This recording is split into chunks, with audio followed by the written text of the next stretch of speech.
ফেরেশতাদের লিডারের মতো। ফেরেশতাদের লিডার ছিলেন না, কি কায়দা করে হাওয়া আদম আলাইহিস সালামের জান্নাত থেকে বের করেছে।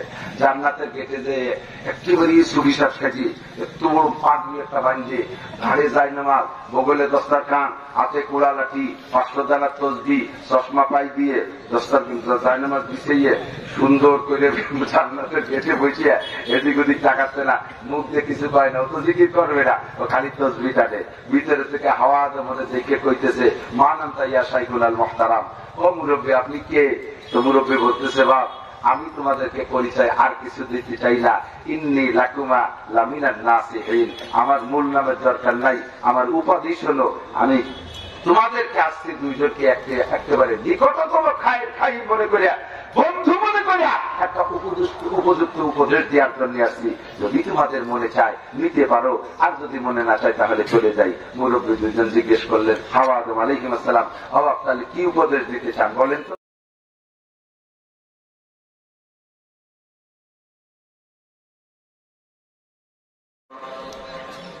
দুনিয়ার থেকে আসার সময় তুমি কি নিয়ে আসছো?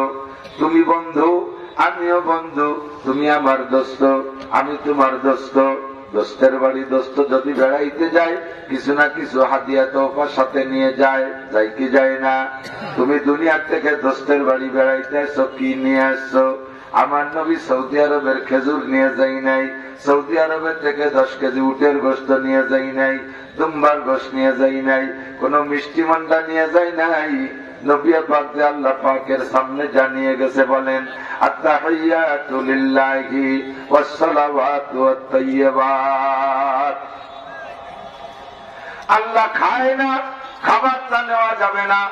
আল্লাহ পোশাক পরে না, দুনিয়ার কোন পোশাক আল্লাহ পরে না। আল্লাহর জন্য দুনিয়ার পোশাক হাদিয়া নেওয়া যাবে না। অন্য কোন কিছু আমার আল্লাহ ব্যবহার করেন না যে তাই নিয়ে যাবেন। যা পাইলে আল্লাহ খুশি হবেন, নবী তাই পেশ করেছেন। নবী বলেন আত-তাহিয়াতু লিল্লাহি ওয়াস-সালাওয়াতু ওয়াত-তাইয়্যিবাত। নামাজের মধ্যে পড়েন তো আপনারা, তরজমা জানেন না, মুখস্থ করেন। তরজমা জাইনে যদি পড়া হয় তাহলে তৃপ্তি একটু বেশি পাওয়া যায়। আত-তাহিয়াতু লিল্লাহি ওয়াস-সালাওয়াতু ওয়াত-তাইয়্যিবাত, সমস্ত ইবাদত, মালি ইবাদত, জানি ইবাদত, আমার জিসমি ইবাদত, দৈহিক ইবাদত, আমার সময়ের ইবাদত, আমার মালের ইবাদত, আমার সকল প্রকার ইবাদত এবং সমস্ত পবিত্রতা আমি নিয়ে আসছি একমাত্র আল্লাহ তোমারই জন্য। আমি আল্লাহ তোমার সাথে কাউকে শরীক করতে রাজি না। আমি শিরিক করি না, সব যা করি তোমার জন্যই করি, সব ইবাদত পবিত্রতা তোমার বর্ণনা করি। আল্লাহ পাক যেমন হাদিয়া কামনা করেছেন, আমার নবী হুবহু যেমন হাদিয়া আল্লাহ পাকের সামনে পেশ করেছে। আল্লাহ পাক সন্তুষ্ট হইয়া এবার মেহমানদারি শুরু করলেন। আল্লাহ ও জায়গা খাবার যে মেহমানদারি করে নাই, চা আর কফি যে মেহমানদারি করে নাই, ওই জগতের কোন খাদ্য সামগ্রী নবী পাকের সামনে আল্লাহ ওইটাই বেঁধেন নাই। আল্লাহ পাক হাদিয়া দিয়েছেন কি? আল্লাহ কয়, আসসালামু আলাইকা আইয়ুহান নাবিয়্যু ওয়া রাহমাতুল্লাহি ওয়া বারাকাতুহু। হে নবী, আমার পক্ষ থেকে যত শান্তি। সালাম মানে ধরে বলেন কি? আরো জোরে। সালাম মানে শান্তি, সেখান থেকে ইসলাম মানেও শান্তি।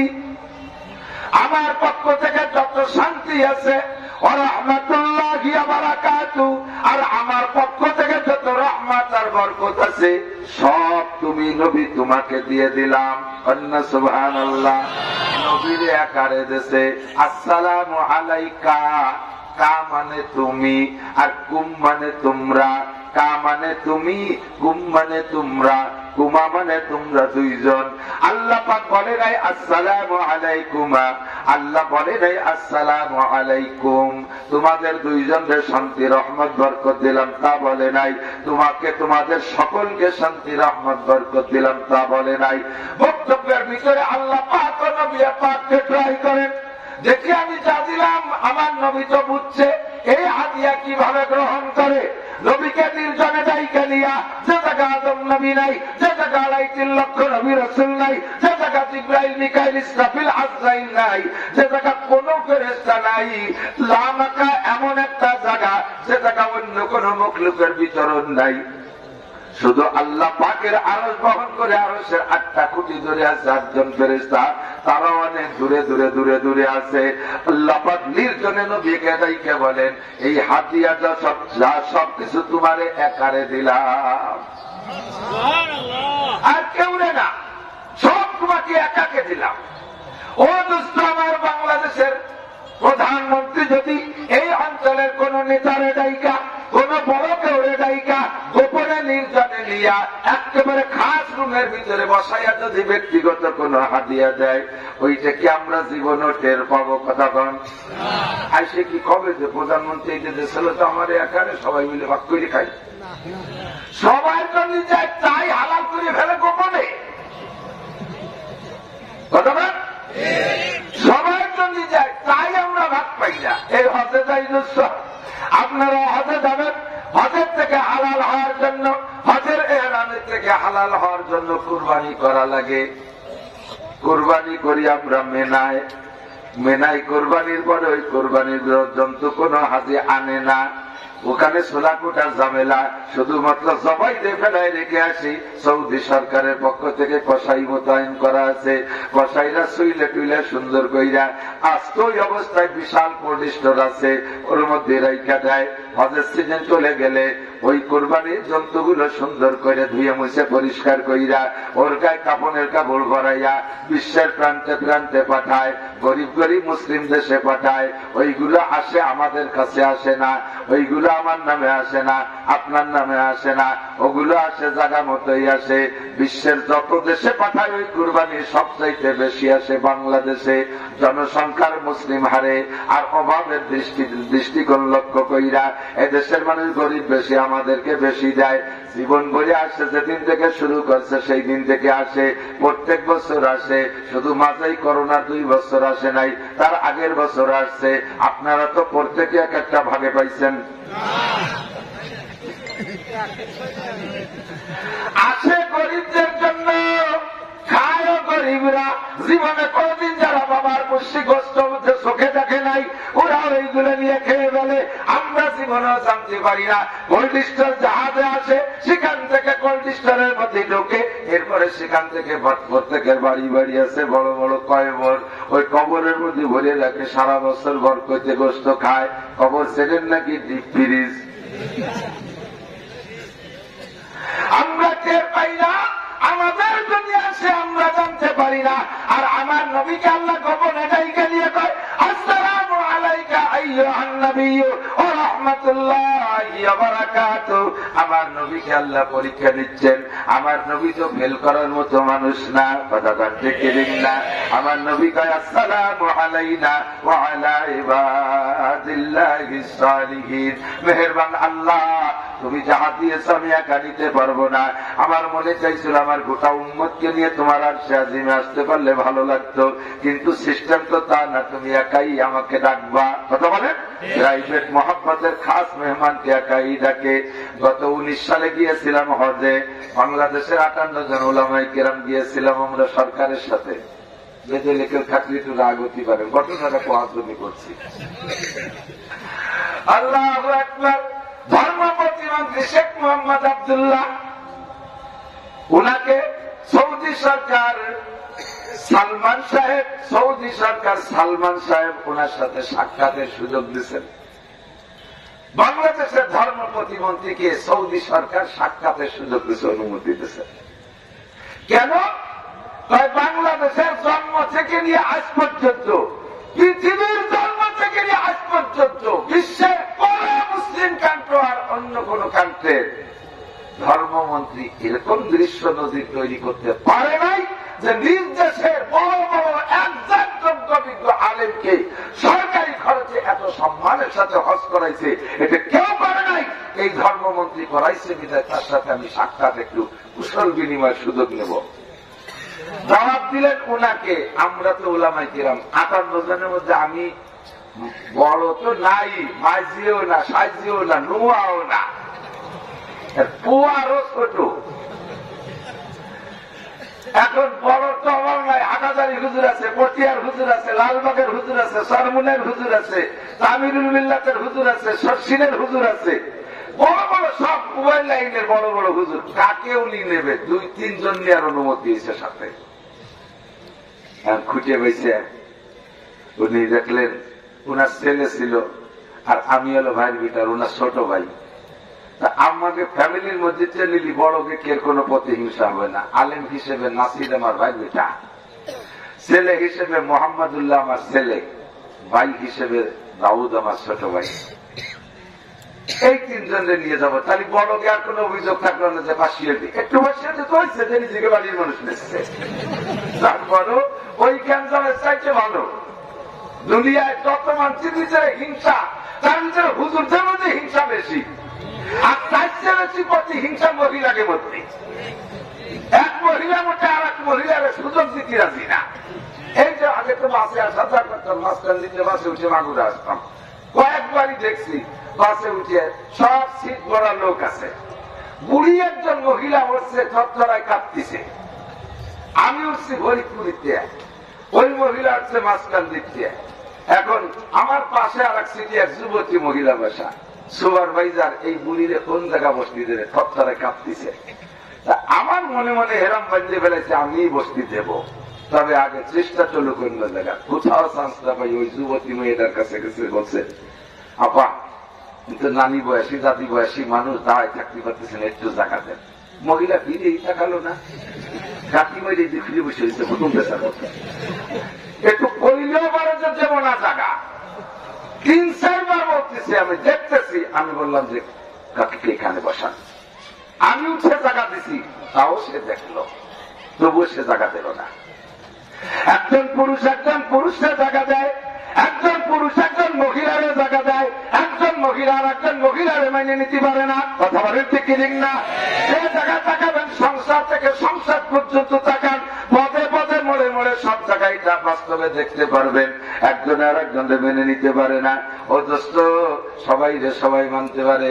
আমি জনশ্রমিককে কয়ে গেলাম, এটা যে ব্যাপার এইভাবে ইউটিউব আলার জন্য হেডলাইন এই লিখে দিও না, ওকে জ্বালায় আমি ওয়াজি করতে পারি না। এক হুজুর আর এক হুজুরের নেতা মানতে পারে না, যার কারণে বাংলাদেশে 3 মৌলবী 13 দল। যদি সব মৌলবী মিলে এক মৌলবীরে মানতে পারত, তাহলে বাংলাদেশে মৌলবীদের দল সবচাইতে বড় দল হতো। কথা বলেন, লক্ষ লক্ষ আওয়ামী লীগের লোক ওলামায়ে কিরামের দলে চলে আসতো, লক্ষ লক্ষ বিএনপি দল আলেমের দলে চলে আসতো। কথা বলেন ঠিক না? আমারও দাবি, আপনারও দাবি, 3 মৌলবী 13 দল। আমরা দল গুছাই এক করতে পারি না, বিধায় আপনারা বিভ্রান্তের মধ্যে যে যা পারেন তাই করেন। ও জায়গায় এমন একটা ঝামেলার ভয়ে উনি চিন্তা করলেন, কারে নিলে ঝামেলা হবে না, আলেমও হবে, ভাতিজা হবে, নাসির যাবে, ছেলে হবে, অমক যাবে, ভাই হবে, অমক যাবে। 4 জন নিয়ে রওনা দিয়েছে। ইতিমধ্যে আমরা গাড়িতে উঠবো বাদশা সালমানের সাথে সাক্ষাতের জন্য। হঠাৎ করে দেখি মোবাইলে রিং করছে। উনি রিংটা রিসিভ করছে, সাথে সাথে আমাদের উনি চোখের পানি ছেড়ে দিয়া আমাদেরকে বলে তোমরা থাকো। উনি বলে দিয়েছে ফরদে ওয়াহেদ না ফরওয়াহেদ, একাধিক লোক আনতে পারবে না, এখানে খাস পার্সোনাল আর সে আজিমের সাক্ষাৎ হবে। উনি তো পাহাড়ের চূড়ায় বাড়ি বানায় সেই জায়গা বসে রয়েছে, ওই জায়গা নিয়ে যাবে, আপনি একাই আসবেন, আর কেউ সাথে যাইতে দেয় নাই। একা একা যা যা বলা বলি করে নিয়ে আসছেন। পরবর্তীতে উনি আমাদেরকে তা শোনাই দিয়েছেন। আল্লাহ পাক রব্বুল আলামিন বলেন, বন্ধু এ জায়গা আর কেউ নাই, আর কেউ নাই, কোন নবী রাসূলকে আসতে চাই নাই, তুমি একাই একা। তোমার জন্য আমি শান্তি রহমতের বরকত দিলাম। আমার নবী পাক বললেন, আল্লাহ কেউ তুমি আসতে দাও নাই, আমার মনে চায় সবাইকে নিয়ে আসবো। অমুক আমার ভাই বেটা, অমুক আমার ভাতিজা, অমুক আমার মৌলবী, অমুক আমার ইমাম সাহেব, অমুক আমার চাচা, সবাই দিয়ে তোমার দরবারে আসতে মনে চাইছিল। আবু বকর আমার দোস্ত, আবু বকর ওমর আমার দোস্ত, উসমান আমার বন্ধু, আলী আমার বন্ধু, অমুক আমার সবাই নিয়ে আসতে মনে চাইছিল, তুমি কেউ আনতে দাও নাই। তবে তোমার দেওয়া শান্তি রহমত আমি একা খাবো না। আসসালামু আলাইনা ওয়া আলা ইবাদিল্লাহিস সালিহিন, তোমার দেওয়া শান্তি রহমত তোমার গোটা নেককার ইমানদার পরহেজগার আল্লাহ ওয়ালা উম্মতের পক্ষ থেকে আমি গ্রহণ করলাম।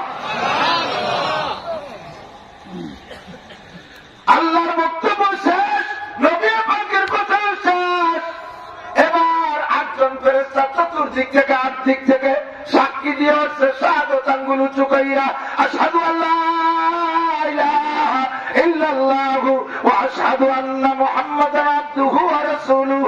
আমরা আল্লাহ আল্লাহর রাসূলের সাক্ষী দেই আল্লাহ আল্লাহই আল্লাহ আর মুহাম্মদ সাল্লাল্লাহু আলাইহি ওয়াসাল্লাম আখেরি নবী। জোরে বলেন ঠিক কি ঠিক না? এবার দুইজনে যা বলাবলি করেছেন সব আমরা শুনেছি। আল্লাহ শান্তি রহমত বরকত সব দেশে নবীয়তা উম্মতের পক্ষ থেকে গ্রহণ করেছে।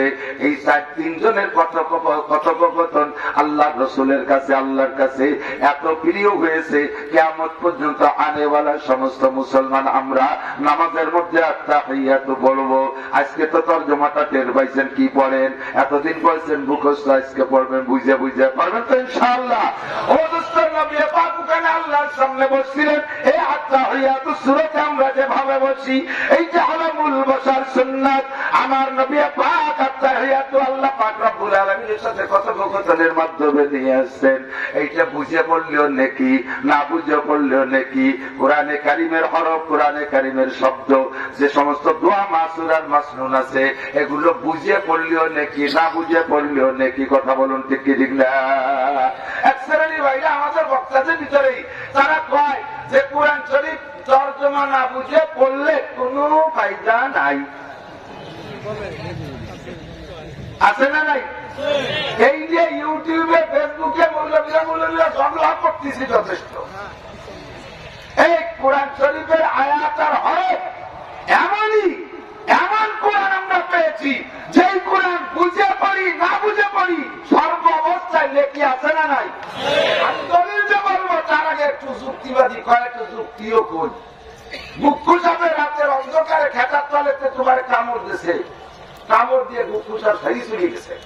তুমি দেখো নাই সাপে কামড়াইছে না শৈলেন্দ্রী কামড়াইছে? তো এই সাপে না শৈলেন্দ্রী কামড়াইছে, কামড় একটা বসছো কিন্তু কৃষির কামড় তা বোঝো নাই। এর কারণে তো গুপ্তু সাপের কামড়ের বিষি তো তুমি মরবা না। হ্যাঁ, না বুঝে বিষ ঢুকলে মরে নাকি? বিষ ঢুকছে তো একটু বুঝি গেছে তা মরি গিয়ে দিয়ে মরার সময় বুঝবা যে মরো গিয়ে দিয়ে, ঠিক না? এই গুপ্তু সাপের বিষ তোমার দেহের মধ্যে ঢুকছে, ও বুঝলেও তুমি মারবা, না বুঝলেও তুমি মারবা। আমার কোরআনে কারীমকে আল্লাহ পাক রব্বুল আলামিন এমন ভাবে সম্মানী কিতাব হিসেবে পাঠিয়েছেন। আমার নবী বলেন মান ক্বারা হারফান মিন কিতাবিল্লাহ ফালাহু হাসানাতুন ওয়াল হাসানাতু বিআশরি আমসালিহা। যে ব্যক্তি কোরআন শরীফ থেকে একটা হরফ পড়ে, ধরে বলেন কয়টা? নবী কয় তার জন্য 10টা নেকি। কয়টা? এবার কোরআন শরীফ যদি তরজমা না বুঝে পড়লে নেকি না হয়, তাহলে একটা হরফের কি তরজমা কবি আলিফ বলেন, আলিফ লাম মিম। কয়টা হরফ? 3 তিরিকে 9টা হরফ আছে এর মধ্যে। প্রত্যেকটা তাফসীরের মধ্যে বলে নবী পাক বলেছেন, আমি বলি না আলিফুন হরফুন, আমি বলি না লামুন হরফুন, আমি বলি না মিমুন হরফুন, বরঞ্চ আলিফের মধ্যে 3 হরফ, লামের মধ্যে 3 হরফ, মিমের মধ্যে 3 হরফ। কিভাবে বুঝে নেন? আলিফ লিখতে আলিফে হেজে করেন, আলিফ ওরা লামজেল্লি ভাবি পেটুন আলিফুন। কয় হরফ আছে? লাম লিখতে 3 হরফ, লাম আলিফ জবর লাম মিম 2 পেশ মুন। কয় হরফ? 3 হরফ। মিম লিখতে 3 হরফ, মিম ইয়ে মিম, মিম ইয়ে যে মিম, মিম 2 পেশ মুন মিমুন। আলিফ লাম মিম লিখতে 9টা হরফ হয়ে যায়। 3 হরফ বলতে গেলে 9 হরফ হয়। এবার নবী বলেন এই 9 হরফ হয়ে গেছে, বলছো তুমি 3 হরফ, তোমার পড়া হয়ে গেছে 9টা হরফ। আল্লাহর কসম তোমাকে 90টা নেকি দেওয়া হয়ে গেছে। ও বন্ধু, আলিফ লাম মিমের তরজমা কি তুমি কও? যে আলিফি আল্লাহ, লামে জিব্রাইল, মিমে মোহাম্মদ, এই তো তরজমা পাইছি। এটা তোরা তোর তরজমা, তোর আব্বার তরজমা, আর মৈশো জৈট বগল পার্টি পীরকে তরজমা। বোঝেন না কি কইছি? মৈশো মোস পার্টি আছে না, যান কুষ্টিয়া যায় দেখেন, ওই কিনা লালন শাহ মাজারের ভিতরে একটা ঘরে পুরো পাইকে সাদা হয়ে গেছে, দাড়ি যে মসছে চুল যে এটা যে উড়াই দিয়া একেবারে হনুমান, ঠিক না? ওর মোষ এত বড়, ওর চা খাওয়ার হুটো রাখে নাই মোষে। যে লোক মোষ কাটে না ও কি আর কোনটা কাটে?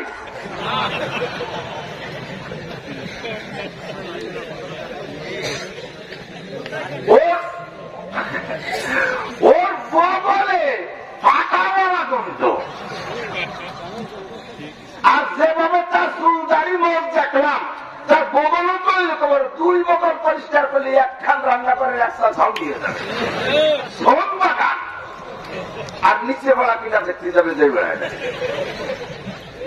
এরা তর্জমা করে আলিফে আল্লাহ লামে জিবরাইল মিমে মোহাম্মদ জোরেকার নাউজুবিল্লাহ। এই শর্ট হ্যান্ড করে তর্জমা করতে বলে নাই, শর্ট হ্যান্ড বলে ইংরেজিতে কি বলে শর্ট হ্যান্ড আছে না, short hand M A Mohammad M D Mohammad এটা রাখে এরকম এরকম শর্ট হ্যান্ড হ্যাঁ করে হা বিসর্গ যা করে না বিসর্গ কুন্ডা কি তর্জমা এটা লেখলেও না জানে ওরা ডিপার্টমেন্টালটা জানে।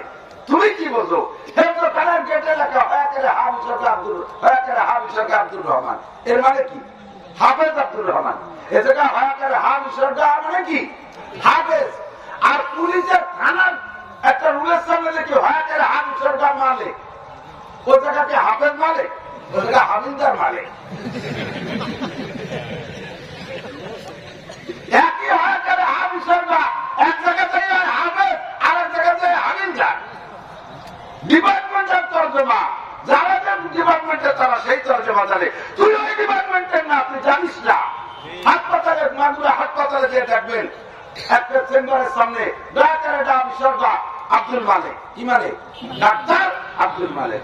আর আন্তর্জাতিক খ্যাতি সম্পন্ন ডাকাতি একটা তার গেটে লেখা ডাক্তার বিসর্গা মিন্টু, সেই ডাক্তার মিন্টু ডাকাত মিন্টু, ঠিক না? তাহলে কি শর্ট হ্যান্ড এক এক জায়গায় এক এক তর্জমা। এটা তো তোমার ভাষা, তুমি যেদিক সেদিক নিতে পারো, ভুল হলেও গুনাহ নাই, শুদ্ধ হলেও নেকি নাই। কিন্তু আলিফ লাম মিম আল্লাহু আ'লামু বিমুরাদিহি বিযালিকা এই 3টে হরফের তর্জমা সাহাবায়ে কেরামদের ভিতরে অন্যতম। গোটা দুনিয়ার মানুষের মধ্যে সবচাইতে বড় মুফাসসির বলা হয় রাইসুল মুফাসসিরিন আব্দুল্লাহ ইবনে আব্বাস রাদিয়াল্লাহু তাআলা আনহু। উনি পর্যন্ত বলেন এর তর্জমা আল্লাহ আল্লাহর রাসূল ভালো জানে, আল্লাহর রাসূল আ'লামু, আল্লাহর রাসূলও কয়টা আল্লাহু আ'লামু বিমুরাদিহি বিযালিকা। এই আলিফ লাম মিম প্রত্যেকটা অনেক সূরার শুরুতে এরকম শর্ট হ্যান্ড হরফ আছে, এইটার তর্জমা একমাত্র আল্লাহ জানে, এর কোনো তর্জমা নাই। ও দোস্ত, কোরআন শরীফ তিলাওয়াত করতে যাইয়া আলিফ লাম মিম এই 3টা হরফ পড়লে 9টা হরফ হয়, 90 নাকি কথা নবী নিজেই বলেছেন। এবং এটা কোরআন শরীফের একটা আয়াত, এই 3 হরফে পুরো একটা আয়াত। অনেক জায়গাতে একটা হরফ, এই একটা হরফে একটা আয়াত, 2 হরফ আছে সেটাও একটা হরফ, 2টা হরফ একটা আয়াত। এই একটা আয়াত পড়ার সঙ্গে সঙ্গে আপনার আমলনামায় জান্নাতের মধ্যে একটার একটা বিল্ডিং লেখা হয়ে যায়, সঙ্গে সঙ্গে তৈরি হয়ে যায়। যারা বলে যে কোরআন শরীফের তর্জমা না বুঝে পড়লে কোনো নেকি নাই, কোনো ফায়দা নাই, ওদের কোনো ইলম নাই বলে আপনারা বুঝে নিতে পারেন। কারণ ওদের যদি এই হাদিসের ইলম থাকতো তাহলে এমন কথা বলতো না। আমার কোরআন আমার আল্লাহর কোরআন আমাদের জন্য এমন ভাবে এসেছে যার হরফ পড়লে 10টা নাকি, আর নামাজের মধ্যে পড়লে এক এক হরফে 100 করে নাকি, আর রমজান মাসে পড়লে আরো 700 যে গুণজন যত হবে এত করে বাড়তেই থাকে। আল্লাহ পাক বলেন মান আরাদা কি বলা হয়, মান কানা ইউরিদু হারসাল আখিরা নাজিদ লাহু ফি হারসিহি ওয়া মান কানা ইউরিদু হারসাদ দুনিয়া নুতিহি বিনহা ওয়া মা লাহু ফিল আখিরাতি মিন নাসিব। যে ব্যক্তি দুনিয়া আখিরাতের ক্ষেত চাষ করে আমি আল্লাহ তাআলা তাকে অল্প অধিক দিয়ে দেই। পরিশ্রম হবে কম, পারিশ্রমিক হবে বেশি, ডিউটি হবে কম, বেতন হবে বেশি, ইবাদত হবে কম, নেকি হবে বেশি, আমল হবে কম, সওয়াব হবে বেশি। হরফ পড়বা 3টে, নেকি পাবা 90 হরফের। এবার হরফ পড়বা 93টা, তাতে তোমাকে 90 নেকি দেওয়া হবে। নরমালি এভাবে দেওয়া হবে। নামাজের মধ্যে পড়লে 100 গুণ, রমজানের যে পড়লে তোমাকে আরো 700 যে গুণ দিলে যত হয় তত দেওয়া হবে। আলিফ লাম মিম যালিকাল কিতাবু লা রাইবা ফি, এই কিতাবের মধ্যে সন্দেহ আছে? জোরে বলেন আছে? 100% আপনার সন্দেহ আছে, আপনি না বলতেছেন, মিথ্যে কথা বলতেছেন। তাও কয় না আমি চোখে আঙ্গুল দিয়ে ধরাই দেব। এই কিতাবের মধ্যে যা কিছু আছে খালি তিলাওয়াতের জন্য না, শুধু তিলাওয়াতের জন্য আসছে নাকি আমলের জন্য আসছে? কথা বলেন। আল্লাহ রাসূল বলেন মান জাআলাল কুরআনা আমামাহু কাদাহু ইলাল জান্নাহ ওয়া মান জাআলাল কুরআনা কলবা যারিহি সাকাহু ইলান নার। এই কুরআন আছে মানব জাতির সংবিধানের জন্য। দুনিয়ায় কুরআনকে তিলাওয়াত কইরা কোরআনের মর্ম অর্থ বুঝা উলামায়ে কেরামের করে যে কোরআনকে সামনে রাখবে, পারিবারিক জীবন করবে কোরআন দেইকা, সমাজ করবে কোরআন দেইকা, অর্থনীতি করবে কোরআন দেইকা, রাজনীতি করবে কোরআন দেইকা। ধরে বলেন রাজনীতি করবে কি দেইকা? জোর হলো না? হ্যাঁ ভাই, আমলিগ করো তাতে দোষ নাই, বিএনপি করো দোষ নাই, তবে আমলিগ করে কোরআনকে সামনে রাখো, বিএনপি করে কোরআনকে সামনে রাখো, জাতীয় পার্টি করে কোরআনকে সামনে রাখে তুমি রাজনীতি করো, আন্তর্জাতিক নীতি তুমি কোরআনকে সামনে রাখো। নবী বলেন 6 নীতিতে যে ব্যক্তি কোরআনকে সামনে রাখা জীবন যাপন করবা আর কোরআনকে তিলাওয়াত করবা, হাসরের মাঠে তোমার সামনে কোরআনকে আল্লাহ পাক একটা মানুষের রূপ ধারণ করে পাঠিয়ে দেবে। ওই কোরআন সামনে যে বলবে আমার পিছে পিছে আসেন। ও আপনি জিজ্ঞেস করবেন মান আনতারে, ও ভাই তুমি কে, তোমার পিছে কোথায় যাব? কোরআনে পরিচয় দেবে আনা তেলাওয়াতুক, আমি তোমার কোরআন তেলাওয়াত। দুনিয়া আমার সামনে রেখে ব্যক্তি জীবন গড়েছো। কোরআনে কি বলেছে আল্লাহ পাক বলেন মা আতাকুমুর রাসূলু ফাখুযুহু ওয়া মা নাহাকুম আনহু ফান্তাহু। আমার রাসূল যেটা যেভাবে করতে বলে সেইটা সেইভাবে করো, রাসূল যেটা ছাড়তে বলে সেইটা সেইভাবে ছাড়ো। এই আয়াতটা কোরআনে কারীমের আয়াত, কথা বলেন ঠিক কি ঠিক না? কোরআনে যেভাবে বলেছে আমার রাসূলের হুকুম আমি পালন করেছি, রাসূলের হুকুমে চুল কাটছি, রাসূলের হুকুমে টুপি পরছি, রাসূলের হুকুমে পাগড়ি পরছি, রাসূলের হুকুম অনুযায়ী আমি মোজ কাটছি, রাসূলের হুকুম অনুযায়ী দাড়ি লম্বা রেখেছি, রাসূলের হুকুম অনুযায়ী আমি পোশাক পরেছি, রাসূলের আদর্শ অনুযায়ী দস্তরখানে খানা খেয়েছি, আমি মেসওয়াক করেছি, আমি ঢিলা কলম ব্যবহার করেছি, আমি রাসূলের হুকুম আল্লাহর হুকুম কোরআনে যা বিধান আমি পর্দা করেছি, পারিবারিক ভাবে পর্দা পরিবেশ করেছি, আমি কোরআনের হুকুম অনুযায়ী ব্যক্তি জীবন করেছি, পারিবারিক জীবন করেছি, আমি অর্থনীতি করেছি, আমি সুদ খাই নাই, আমি ঘুষ খাই নাই, আমি চুরি করি নাই, আমি ডাকাতি করি নাই, আমি ব্যারাকের থেকে সমিতির টাকা আনি নাই, আমি কারিচার বিআরটিভি স্বনির্ভর জাগরণী চক্রাচ্ছা এই হারাম কোনো প্রতিষ্ঠানের সাথে আমি সংশ্লিষ্ট ছিলাম না। আমি কষ্ট কইরা মাঠে ঘাটে খাইতে পিঠে আমি ফসল উৎপাদন কইরা তাই যে জীবন যাপন করেছি, শরীরের রক্ত পানি করে দিয়া ভ্যান চালাইয়া রিক্সা চালায় 2টা পয়সা কামাই করে তাই যে দুমুটা খেয়ে আমি রাতের বেলায় জিকির ফিকিরে কাটাইছি। আমার অর্থনীতি করেছে আল্লাহর কোরআন দেইখা। আমার ব্যক্তিগত জীবন, পারিবারিক জীবন, অর্থনৈতিক জীবন সব করেছি কোরআন দিয়া। আমার রাজনীতি করেছি কোরআন দিয়া, সমাজ করেছি কোরআন দিয়া, আমি আন্তর্জাতিক নীতিতে কোরআনকে সামনে রেখেছি। কোরআন বলবে সব জায়গা তুমি আমার সামনে রেখেছো বন্ধু। আল্লাহ পাক আজকে আমাকে তোমারে পাঠিয়ে তোমার সামনে পাঠিয়ে দিয়েছে আমি তোমার রাহবারি করার জন্য। আসো আমার সাথে, আসো আসো আমার সাথে, আসো তোমার জান্নাতে পৌঁছাই দিয়ে আমি তারপরে ফিরবো।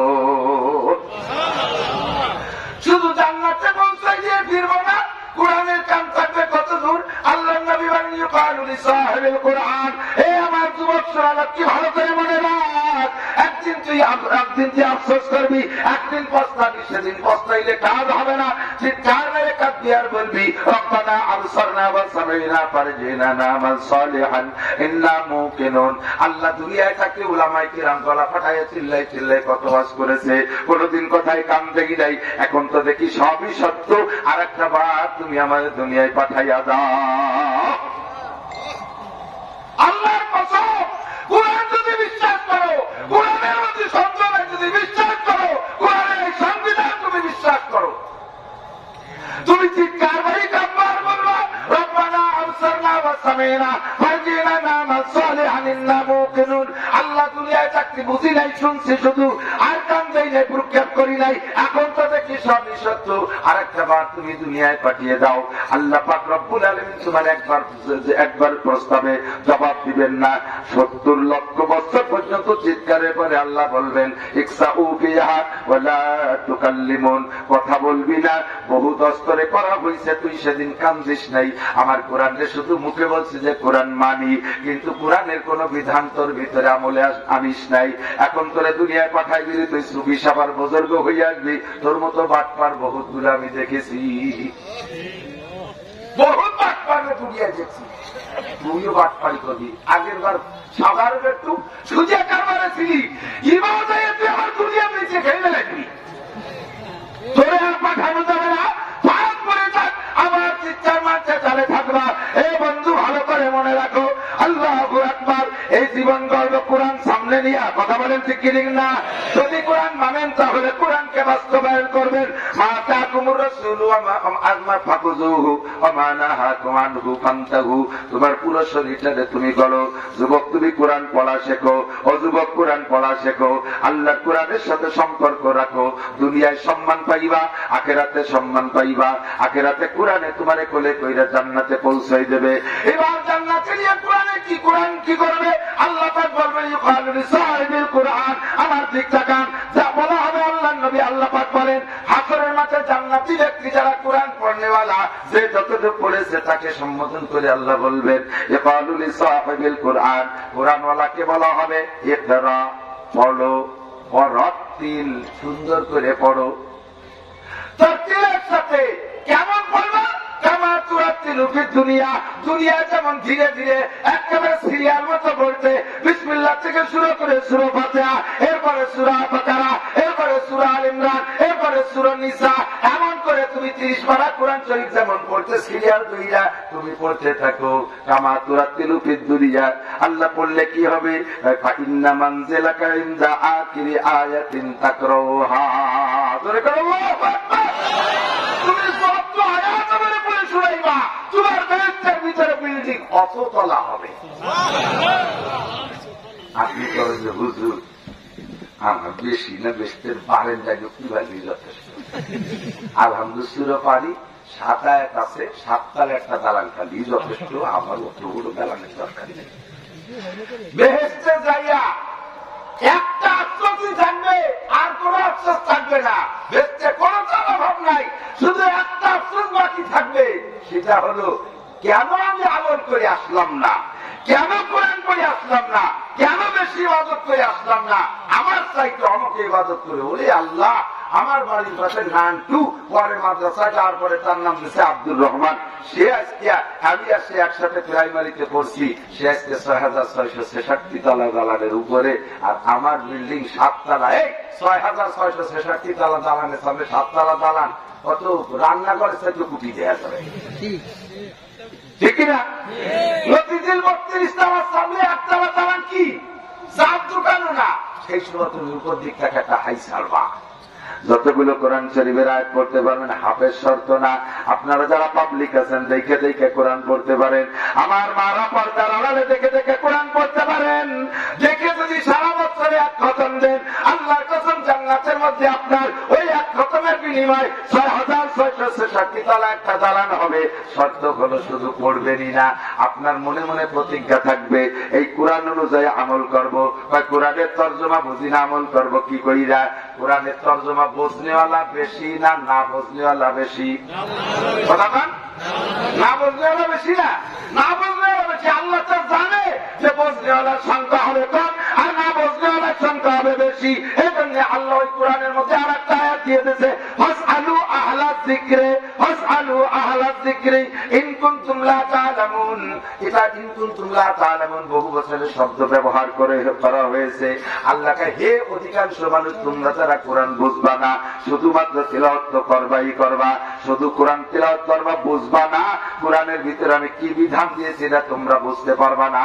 তোমরা বুঝবা কার কাছে যাইয়া? আহলা যিকরে, জাননেওয়ালার কাছে জিজ্ঞেস করবা, মুফতি নুরুল আমিন সাহেবের কাছে জিজ্ঞেস করবা, মাওলানা রজব আলী সাহেবের কাছে জিজ্ঞেস করবা, মুফতি আব্দুল্লাহ সাহেবের জিজ্ঞেস করবা, মুফতি গোলাম রহমানের কাছে জিজ্ঞেস করবা, মুফতি জিহাদুল ইসলামের কাছে জিজ্ঞেস করবা, বাংলাদেশের উলামায়ে কেরামের কাছে বাঙালিরা জিজ্ঞেস করবা, ভারতের উলামায়ে কেরামের কাছে ভারতওয়ালারা জিজ্ঞেস করবা। তোমরা নিজের মনোক্তি বাংলা তর্জমা দেইখা কোরআন শরীফের কিছুই বুঝবা না, ওইভাবে তোমরা আমল করতে গেলে ফেল করবা, ব্যর্থ হবা। জিজ্ঞেস করো অর্ডার কার? দরবারের কার? একটু কষ্ট হচ্ছে, আমার একটা ক্রিটিকের কথা একটু বুঝতে হবে, সকলের কান খাড়া করিয়া। আরবিতে বলে এই হুকুম আল্লাহর বিধান পালন, শরীয়তের বিধান পালনের 3টে ক্লাস। 1 নম্বরে ফরজ, বলেন 1 নম্বরে, 2 নম্বরে ওয়াজিব, 3 নম্বরে সুন্নাত, 3 নম্বরে মূল। এই 3টা, এই সুন্নাতের মধ্যে একটু আবার কিছু ক্লাসিফিকেশন আছে। কিছু আছে সুন্নাতে মুআক্কাদা, কিছু আছে সুন্নাতে গায়ের মুআক্কাদা। সুন্নাতে গায়ের মুআক্কাদাকে মুস্তাহাব বলা হয়, এরপরে আছে অনুমতি সাপেক্ষে কিছু ইবাদত আছে নফল। তবে এই ফরজ গুলো কার হুকুম, ওয়াজিব গুলো কার হুকুম, সুন্নত গুলো কার হুকুম, এটা বুঝতে দরকার, বোঝা দরকার আছে না? একটু সেই ভাবে যুবক আমার দিক টাকা শিক্ষিত আমার বুড়ো বাবারা বড় সরল আছে, এদের কাছে কেউ নতুন কিছু নিয়ে আসলি যে কাকা একদিন যা করছেন ওটা ঠিক হয়নি, এইকে করেন। বুড়োরা কি কয়, খামি দেয়, কায়দা এক করে কাক বাঁধায়, বা আর কয়েকদিন বা বাঁচব, নতুন কথা মাথায় ধরে না, যাও মুরব্বীরা মারছে আমার তাইয়ের মতিতে। আর যুবকরা 3 বছরের ভক্ত, পালা বছরের ভক্ত, এরা নতুন নতুন নতুনত্ব পছন্দ করে। এতদিন বাচ্চা নামাজ পড়ছে মসজিদে, ইমাম সাহেব সবাই আমি আসতে পাই। আমার নিউ জেনারেশন স্কুল কলেজের যুবক ভাইরা এরা খাতাপত্র দিয়ে কেন কিতাবাদি কার কাছ থেকে বাংলা বই পুস্তক নিয়ে পড়িয়ে টেলিভিশনের কয়েকজন খাই করা হুজুরির রস ফিরে ওরা যাইয়েন দিন বদল শুরু করে দিয়েছে। যখন ইমাম সাহেব বলার দলিল উনি আমিন নামাজে দাঁড়ানো সময় মুরব্বীরা কইছে জীবন গড়ে শুনছি, পায়ের আগা গোড়া সব জায়গায় 4 আঙ্গুল পরিমাণ সর্বনিম্ন ফাঁকা আর সর্বোচ্চ আধা হাত 1 বিঘে। ওরা নতুন করে 3 বছরের পালা ফ্যান চেরাতি চেরাতি হাসের মেলায় তুলে তুলে সরাই আছে না নাই? তুই এক করো কে নতুন কিছু করলে সবাই চোখে পড়ে, কাছে তার ক্রেডিট পারে। আছে না নাই? আসছে যে আমিও আমার পাশে তারা একজন আমার হচ্ছে, তাই তোর জায়গায় কোন করে যাচ্ছে কি ধরি, আমি সত্যি তো আরো শেখাই। আমাকে মাদ্রাসার ছাত্র একটা ছোট মোটো ফুল আমার ভাইজি মিলে মাঝে মাঝে হুজুরা টুকিটাকি সাজা দেয়। তো কি আছে ওরে রোদির মধ্যে দাঁড়াইয়ে বেলার দিক থেকে কান ধরে পাও শেখা, তো শেখাতে শেখাতে হুজুর আস্তে আস্তে ধরে ধরে শেখায়, এরপর আরো শেখা, হুজুর শেখা শেষ, হাত শেখে না। হরিকুষ্টির পাশে দাঁড়ালি সত্যি থাকবে যে কত শেখাতে পারে। জোরে একটু আমিন করে সবাই শোনে যে হ্যাঁ নানটু এখন নামাজ পড়ে, নানটু এখন নামাজ পড়ে। খানিক বেলা 4টি মাগরিবের রক্ত হওয়ার আগে ইফতার করতে পারলে বোঝা যাবে যে বল্টু এখন রোজা রাখে। নামাজ শেষ, রোজা শেষ, ইবাদত বন্দেগী শেষ করার আন্দোলনের নামে গোপন আন্দোলন। কথা বলে আপনি যে রমজান মাস, রমজান মাসে পন্ডিতরা বাড়ি বাড়ি বুখারী শরীফ নিয়ে ফেরিয়ে দেবে, আগে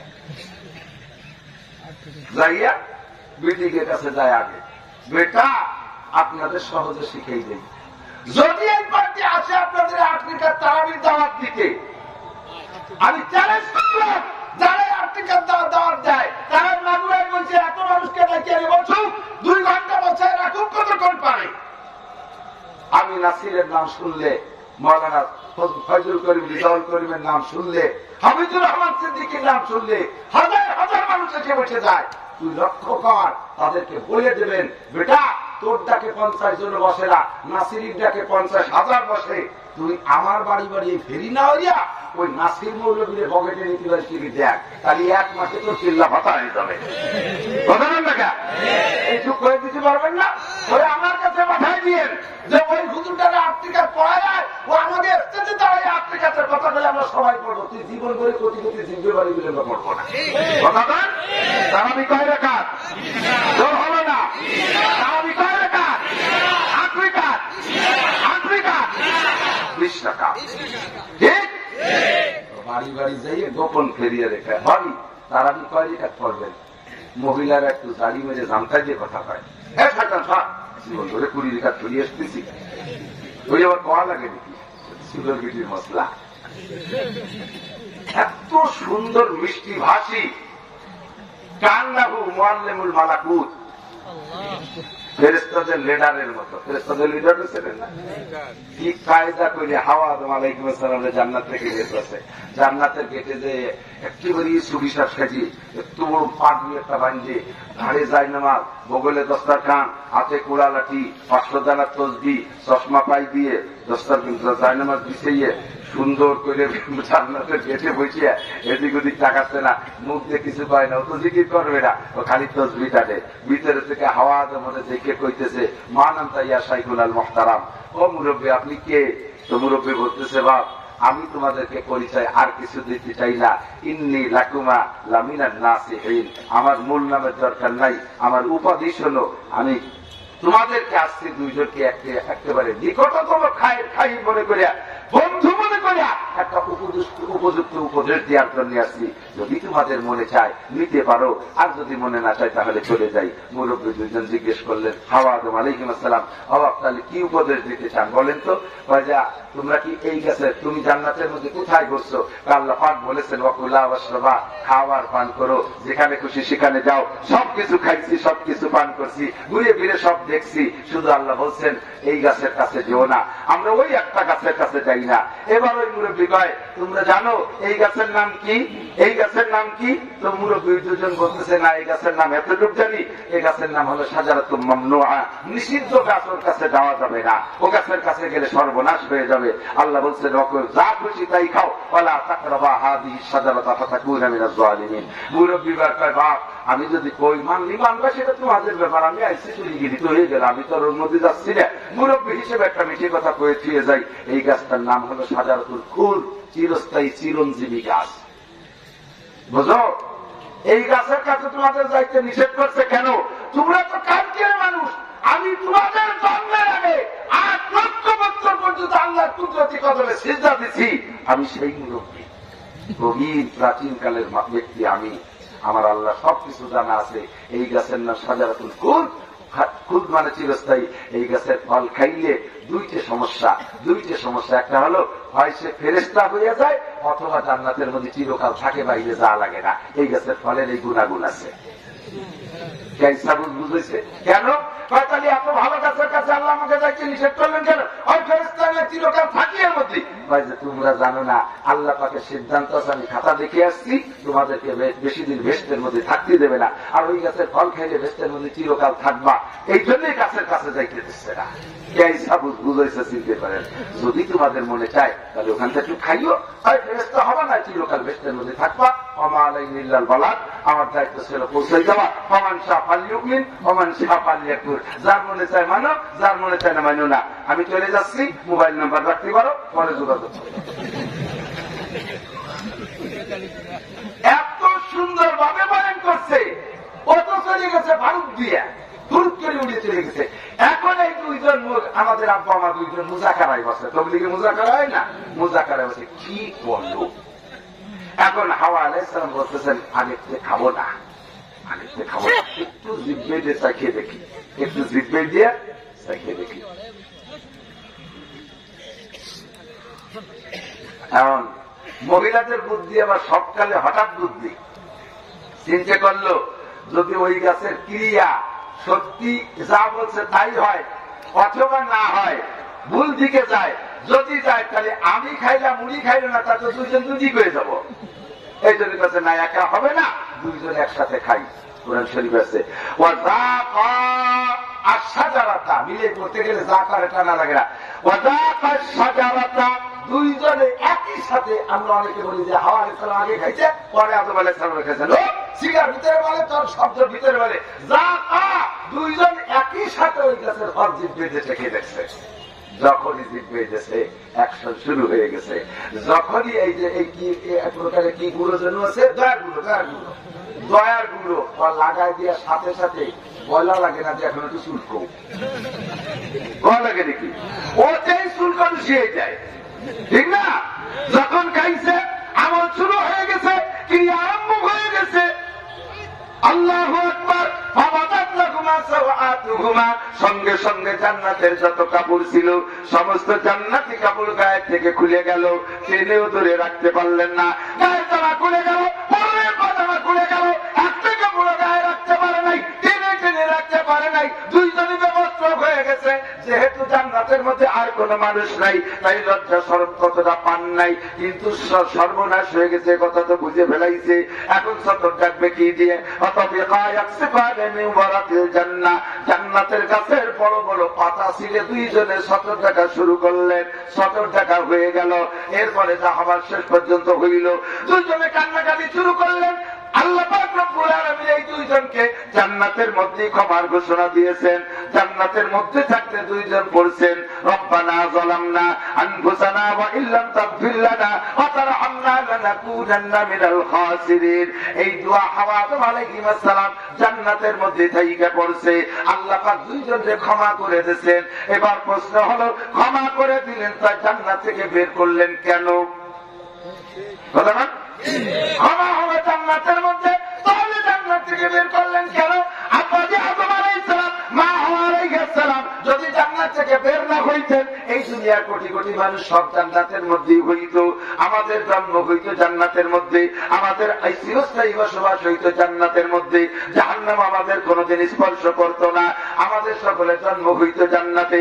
হয় জান্নাতের মধ্যে থাকতে কি গর্ভ ধারণ করে?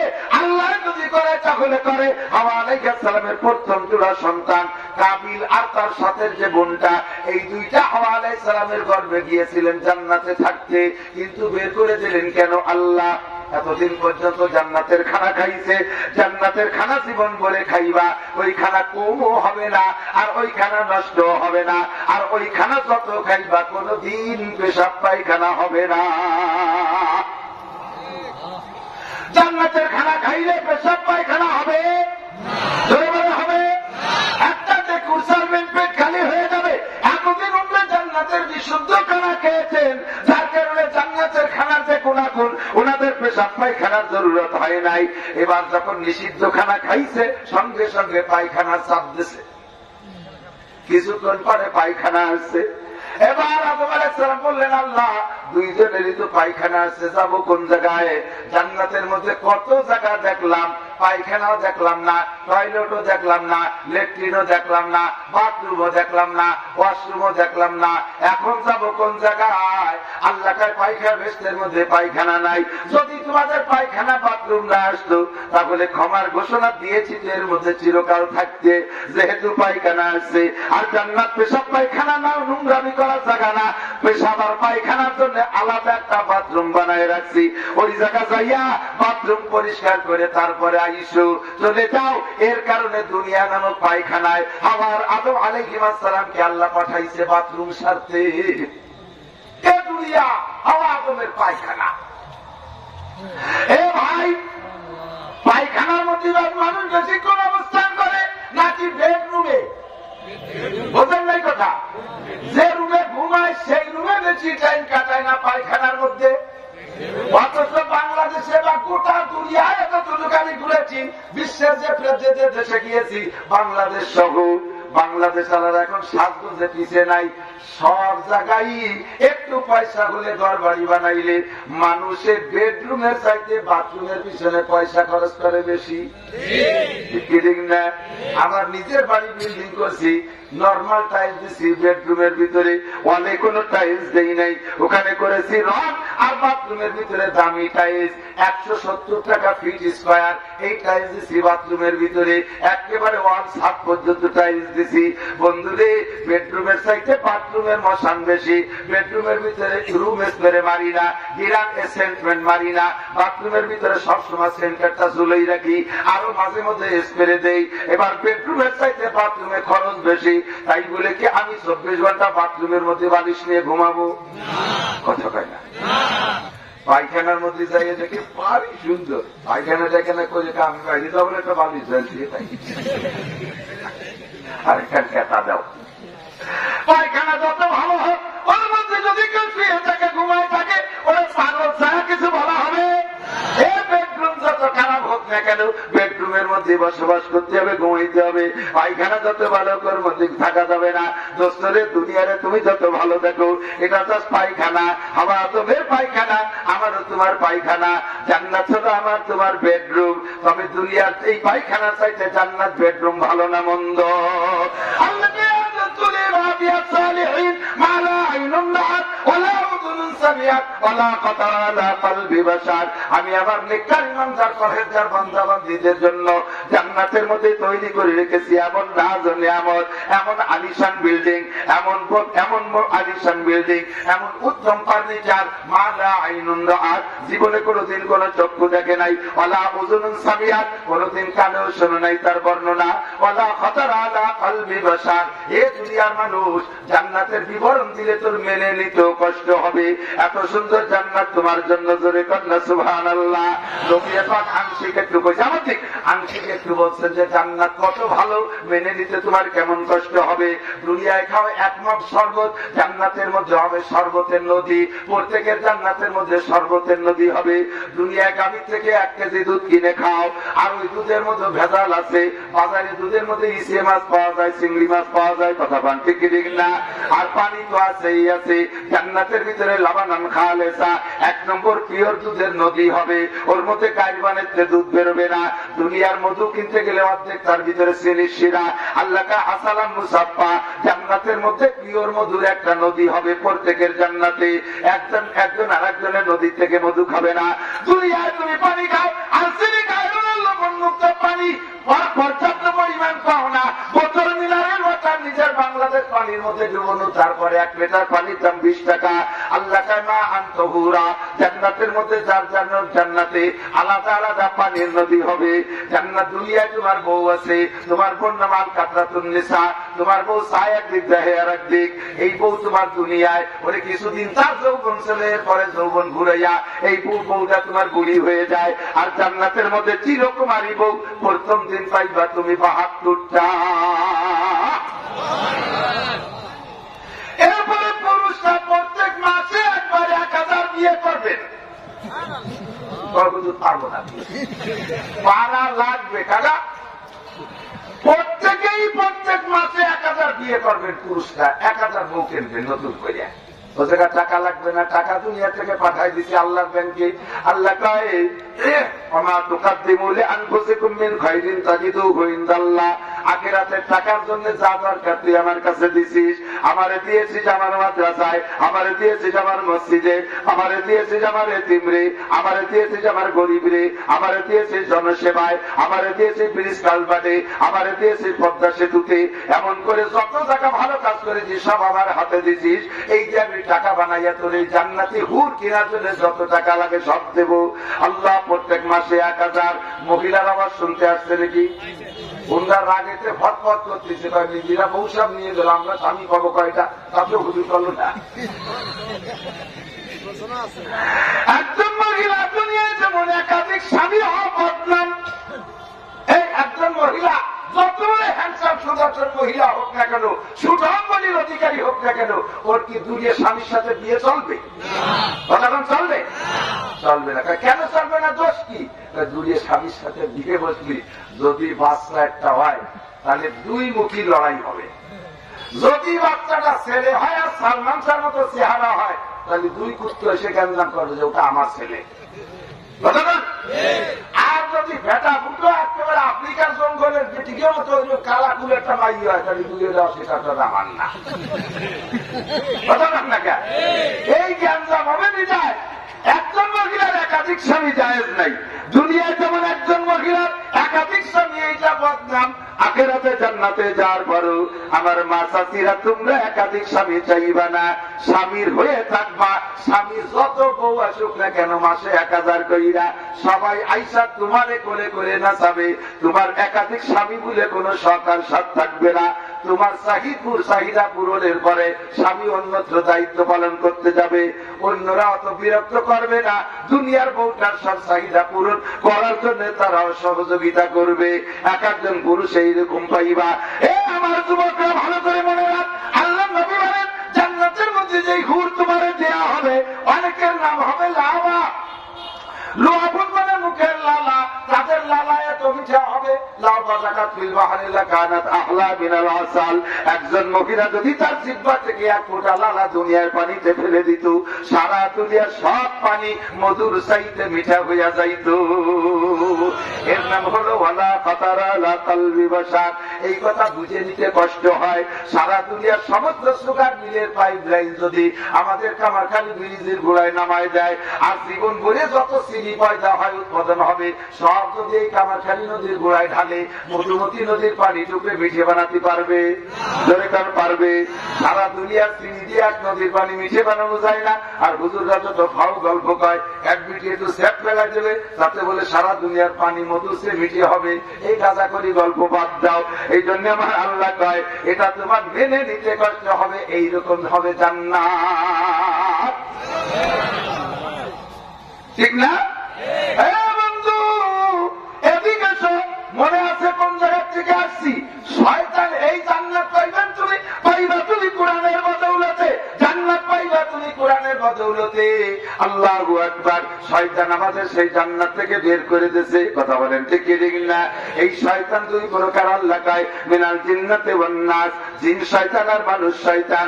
জিন শয়তান আর মানুষ শয়তান। শয়তানের ইঞ্জিনিয়ারিং আর বিজ্ঞানী অপকৌশল বুঝা বড় কঠিন, বুঝা বড় কঠিন। বড় বড় আলেম হইয়া তারপরও অনেক সময় খেয়ে নাই। ইমামে গাজালি রহমাতুল্লাহ আলাইহি রাতের বেলা তাহাজ্জুদ করে 12 তাসবিহ জিকির করতেছে। এর মধ্যে বাইরে এসে একজনে ওই মিষ্টি সুরে ডাকতেছে, বুড়া কার গুলিতে গাদা একটা খুলিয়ে নিয়ে মেয়ের খুঁটি ছিলেন তো উঠোনে যে মাঝখানে যে খুঁটির সাথে মলম গুলো যদি বাঁধতে হয় কি পায়? মেয়ের খুঁটি পায় না? মেয়ের খুঁটি। আমার এই মাগুরা অস্তি মজা হলো যে গুবাইলে বাংলায় মাগুরি বাংলায় ভালো মিল আছে, পরিভাষা ফিরাই এক। এই মেয়ের খুঁটির সাথে গাদা একটা বান্ধিয়া বাইরে থেকে মুরব্বী ডাকতেছে শেষ রাত্রে ইমাম গাজালিকে, ইমাম গাজালি, ইমাম গাজালি, কেমন যেন আল্লাহ ডাকতেছে। ইমাম গাজালি বলে, মান আনতা, আপনি কে? তো বলতেছে, আনা রব্বুকা, আমি তোমার আল্লাহ। জি আল্লাহ, কেন আসছেন? তোমার ইবাদত বন্দেগীতে আমি খুশি হইয়া সহ্য করতে পারি নাই, ধৈর্য ধারণ করতে পারি নাই, আরশে আজিম থেকে আমি চলে আসছি, জান্নাত থেকে বুরাক নিয়ে আসছি, তোমাকে সাথে করে নিয়ে জান্নাতে যাব। ইমাম গাজালি বলেন, জি আল্লাহ দাঁড়ান, আমি আসতেছি। দাঁড়ান, আমি আসতেছি। আল্লাহরে দাঁড়াই তুই উঠে তাকে বসছিল ব্যাতের গুড়া লাঠি, ওইখান ধরে অন্ধকারে যাইয়ে লাভ দিয়ে আল্লাহ সু ধরে পাঁচাই ছিল সব কয় বাড়ি। ওরে আল্লাহর বেটা, আল্লাহ তোর বাসার সামলা শুনে ফেলাই দেবো। তুই আমাদের জান্নাত থেকে নিচে এসেছিস, ধোকা দিতে আর জায়গা পাও না। আমার নবীকে আল্লাহ যারা নিজে নিচে আসে নাই, জান্নাতি বুড়া দিয়ে জিবরাইলকে দিয়ে পাঠাইতেছে, কথা না? আর আমারে তুমি আমার আল্লাহ আমারে নবী সেতে দামি বাবা দিয়েছো। শয়তান তোর বাসার সামলা শুনে ফেলাই দেবো। কয় বাড়ি খাইয়ে হতো ছিঁড়ে বুড়ে তোর তার সময় তোমার এলেমেরও সিলাই বাঁচিয়ে গেলে, তার সময় এরা একটা ঢোকা দিয়ে যাচ্ছিস, আমার এলেমেরও সিলা বাঁচি নাই, বাঁচাইছে আমারে কে? জোরে বলেন কে? তারপরও আল্লাহ বাঁচাইছে। এটা তো 100 বার, কিন্তু এইভাবে যে শয়তান ধোকা দিতে পারে এটা তো এলেমের মাধ্যমে জানা আছে, ঠিক না? এলেম আছে বিদায় আল্লাহর রহমতে এই ওসিলায় আল্লাহ তাআলা তারে বাঁচাইছে। ওখানে মাই খাই শয়তান কয়, আমি এই রূপটা হাতে ধীরে ঠবি লিখুলো এই রাত্রে বলিয়া তো একটারে খেলার দেখাই দিয়ে যাব। এখন ওই মাইকটার খাইয়ে পিঠ মোড়াতে মোড়াতে ডলতে ডলতে যাচ্ছে, যাইয়া কত দূর কয়েকগ্রাম পরে যে দেখে এক সুফি সাহেব এলেম কালাম নাই, মোটামুটি নামাজ কালাম ভালোই পড়ে, খুব আল্লাহওয়ালা মানুষ। উনি শেষ রাত্রি উনিও তাহাজ্জুদ করে জিকির করতেছে। এই বাড়ির বাইরে দাঁড়ায় আবার সেই গাধারে বাইরে পেয়ে ডাকতেছে, ফুলান ফুলান, আপিল বাইতে ফুলান, বাড়ি কে অমুক আছেন? উনি বলতেছেন, আপনি কে? আনা রব্বুকা, আমি তোমার আল্লাহ এসেছি। জি আল্লাহ, কেন আসছেন? তোমার ইবাদত বন্দেগীতে খুশি হইয়া সহ্য করতে পারি না, আর সে আজিমে টিকে থাকতে পারলাম না, জান্নাত থেকে বুরাক নিয়ে আসছে, তোমার সাথে তোমার এখনই যেতে হবে আর সে আজিম পর্যন্ত। জি আল্লাহ, এক্ষুনি চলে আসছে। যে হালাতে ছিল ওই হালাতে আইছে। বাইরে আসার পরে দেয় যে গাদা একটা বান্ধা। আল্লাহ এটা কি কয়েছে? তোমার জন্য জান্নাতি বুরাক। তো ওঠো, এরপর এখানে উঠছে, উঠেইয়া বুরাকে লেগাম ধরে শয়তান দামড় শুরু আছে। দৌললিতে রাস্তা যেতেও যাতে পারে না, যাইয়া বাগানের মধ্যে দিয়ে ব্যাগ বাগান, বাবরার কাটা, যত আগান বাগান কাটাকুটোর নদীতে দাম লাগছে, প্রথম টুপি খুলে গেছে, পাগড়ি রয়ে গেছে এক জায়গা, জামা ছিঁড়ে রয়ে গেছে, এরপরে লুঙ্গি খুলে গেছে, ছিঁড়েছে আল্লাহ আমার জামা কাপড় সব হয়ে গেল, লাস্টে লুঙ্গিটা খুলে গেল, হয়তো চলো তোমার জান্নাতের পোশাক পরানো হবে, এগুলো তুমি একটা দুনিয়ায় থাক। ধামলাতি এখন ব্যাগ কাটার মধ্যে যে গা ফিরিয়ে বুড়িয়ে রক্ত আল্লাহ সহ্য করতে পারতেছি যে কয় যে হ্যাঁ আশ্বাস দিবে যাওয়ার আগে কিছু এরকম দুর্গম পথ আছে, এখানে একটু কষ্ট হতে পারে, একবারে তুমি শান্তি পাবে, চলো। সারা রাত দাবলাইছে ব্যাগ বাগানের মধ্যে যে দাবলাইয়া দৌড়াইয়া, এরপরে যখন ফজরের আজান দিয়েছে শয়তান তার আজান সহ্য করতে পারে না, এখন এর কোন জায়গা রেখে যাবে, ও গুল্লি দিয়ে ওরই বাড়ির কাছে কিনে দিয়েছে, গুলোই চুলাইয়া বাড়ির গুলির গোবর সব নামাইয়া এক জায়গা গাদি দেয় না মানছি, গোবর গাদা কয়, ওই গোবর গাদার মধ্যে মাজা সমান গাইয়ে দিয়ে ওরই ঘরেতে রান্না করেছে কালা ভাতের আড়ি না খাপড়া একটা গাড়ি ওর মাথায় দিয়ে ল্যাংটা তো রয়েছেই, চলে যাচ্ছে, কয় তুমি থাকো আমি আসতেছি, এরপরে রপ রপ নিয়ে আসতেছি, এখানে থাকো, আল্লাহ কত দূর আসলাম, কয় সিদরাতুল মুনতাহা, সিদরাতুল মুনতাহায় ল্যাংটা করে খাপড়া মাথায় লাল করে তুইয়া ও শয়তান তো সাইয়া সকালবেলা বাড়িতে লোকজন বেরোচ্ছে, ওটার বউ যায় দেয় যে গুগলির নিচে গোবর গাদার মধ্যে উনি দাঁড়ানো ওই অবস্থা, কি ব্যাপার তুমি এখানে কেন, কথা বলেন আমি সিদরাতুল মুনতাহায় আছি, ও কয় তুমি সিদরাতুল মুনতাহা, তুমি গবরাতুল মুনতাহায় দাঁড়াই দিচ্ছ, কার গলায় বলছো আজকে মিরাজ জিন্নতি হন না, শয়তানের মালায় বলছো আজকে। ও দোস্ত মনে করবেন যে এলেম ছাড়া এইরকম ধোঁকা খাওয়ার জন্য হাজার হাজার আছে, একজন আলেম শয়তানের মোকাবেলায় হাজার হাজার এলেম আলেমের চাইতে শক্তিশালী, আলেমকে ধোঁকা দিয়া বড় কঠিন, কথা বলেন ঠিক না, আলেমকে ধোঁকা দিয়া বড় কঠিন, বহুত জায়গায় শয়তান ঢুকছে, ইহুদি চক্র এই আমাদের নামাজ কমানোর জন্য, তারাবি কমানোর জন্য, বেতের নামাজ কমানোর জন্য, বিরাটুলকে থেকে বাহরুম করে শরীরকে নাপাক বানাইয়া বেনামাজি বানানোর জন্য আমাদেরকে বিভিন্ন ভাবে বেঈমান আর বেআমল করার জন্য আসছে। ওদিকে আছে ভারতের থেকে গোলাম আহমদ কাদিয়ানি আর একটা, এদিকে আছে যত এনজিও, সমস্ত এনজিও ইসরায়েলি চক্র, এরা ঈশা এই চক্রান্ত দিয়ে লক্ষ লক্ষ মুসলমানকে কাফের বানাই ফেলতেছে, খ্রিস্টান বানাই ফেলতেছে বাংলার জমিনে, কথা বলেন ঠিক কি ঠিক না, জানেন কি জানেন না জানি না, আপনারা আমাদের কথা তাহলে ঠিক বলে সারা দেন, বাকি আমি সকলকে দেখছি গোটা বাংলাদেশ ঘুরি, বিশেষ করে আমাদের এই বর্ডার সাইডে যত আছে, গোটা বাংলাদেশের বর্ডার সাইডে, এই বর্ডার সাইডের মুসলমানদের দুর্বল করতেছে বেশি, হিন্দুদেরকে খ্রিস্টান বানাচ্ছে এই মোটা মোটা টাকার লোভ দিয়া। এই জন্য এই মুহূর্তে যদি ইমান ঠিক রাখতে হয় তাহলে এলেম লাগবে, কথা বলুন, এলেম লাগবে, আহলে এলেমের সাথে সম্পর্ক থাকতে হবে, উলামায়ে কেরামের সাথে আসতে হবে, ওই ধোঁকা খাওয়া যাবে না। মিষ্টি মিষ্টি ভাষায় আইসা সুন্দর করে বলে ভাবি তারাবি পড়বেন কয় রেখাত, মনে আছে রে, রমজান মাস আসতেছে তো এই জন্য অ্যালার্ট করা লাগবে, তারাবি পড়বেন কয় রেখাত, জীবন করে বলছি 20 রেখাত, যদি 20 রেখাত থাকে তাহলে 20ই পড়েন, তার মানে তারাবি তো 20 রেখাত না ভাবি, কইস কি, এই যে সেদিনকে ওই যখন নাসির হুজুর হয়ে গেল, আমাদের সব হুজুর কয় জীবন করে পড়ে আসতেছি 20 রেখাত, তুই বলিস কি তারাবি 20, হ্যাঁ তারাবি 8 রেখাত, তোর কাছে দলিল আছে, ও দলিল বগল ভরে নিয়েছে,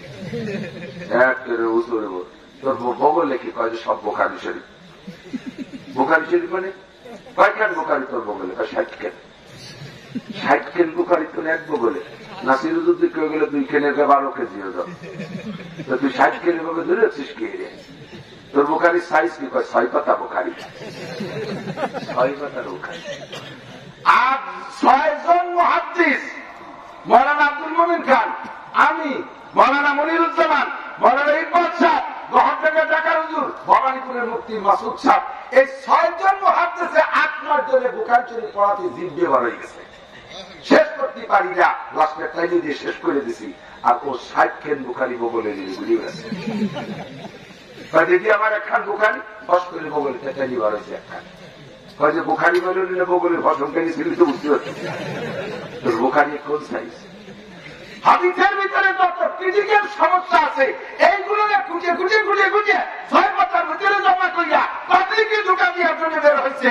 অবস্থ তারাবি নামাজ 20 টাকা ধরে বলে কয় টাকা জীবন ধরে আমি চ্যালেঞ্জ করে বলে গেলাম জনসমুদ্রের ভিতরে সাহাবায়ে কেরামদের থেকে দিয়া 1200 বছরের ভিতরে পৃথিবীর কোন মসজিদে তারাবির নামাজ 20 রাকাত কম ছিল না।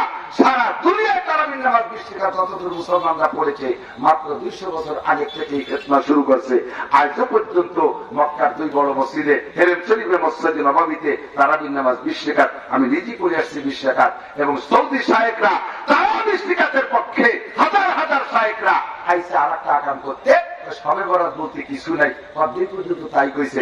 ইদানিং যখন দেখে যে সৌদি শায়েখরা সবে বরাতের পক্ষে হাদিস বয়ান করতেছে এখন যে সেই শুনি লেখা আছে তবে জয়ীব পাইছে জাল আর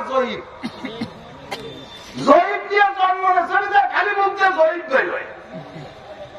ঠিক টাকা চট্টগ্রামের খতিবে আজম হযরত মাওলানা সিদ্দিক আহমদ শাহ হুজুর, উনি তো সাইকুল হাদিস বাংলাদেশের সর্বশ্রেষ্ঠ সাইকুল হাদিস সেই সময়কার। আর ওই সময়কার আর একজন আমি শুনেছি তার নাম শেরে বাংলা আজিজুল হক, সেও বড় আলেম। শেরে বাংলা আজিজুল হক হল মাইজ বাজারের ভক্ত। এখন এদিকে দুজনই আমার হাটাজারির ছাত্র। সিদ্দিক শাহ হুজুর যা বলে শেরে বাংলা আজিজুল হক তার উল্টো বলে। এবং সে প্রতিজ্ঞা করছে যে সিদ্দিককে, ওই দেশে সিদ্দিককে এ ভাষায় কয়, সিদ্দিককে যারে হালাল বলবে আমি তারে হারাম বলবো, আর সিদ্দিককে যারে হারাম বলে আমি তারে হালাল বলবো। এখন সিদ্দিক শাহর কাছে এইখানে গেলে উনি বলেছে যে মায়ের বিবাহ ছেলের সাথে হারাম। আমি বললাম মায়ের বিবাহ নিজের ছেলের সাথে কি বলে শেরে বাংলা আজিজুল হক বলছে যে সিদ্দিক যারা হারাম কয় আমি তারা হালাল করবো। তালিবার সিদ্দিক সব বলে দিলেন যে আমি বলে দিলাম যা ওর বিয়ে ওর মায়ের সাথে হারাম। এবার কি করে শুনিয়া হালাল দেবতরে বিয়ে হাজবেবি আসে মৌলবী গেছে মনে আছে মৌলবীরা বল আল্লাহ শাহতাউল্লাহ শাহ বুখারী রহমাতুল্লাহ আলাইহির সময় হয়েছে কাদিয়ানী, গোলাম আহমদ কাদিয়ানী। জি গোলাম আহমদ কাদিয়ানী নাম শুনছেন না?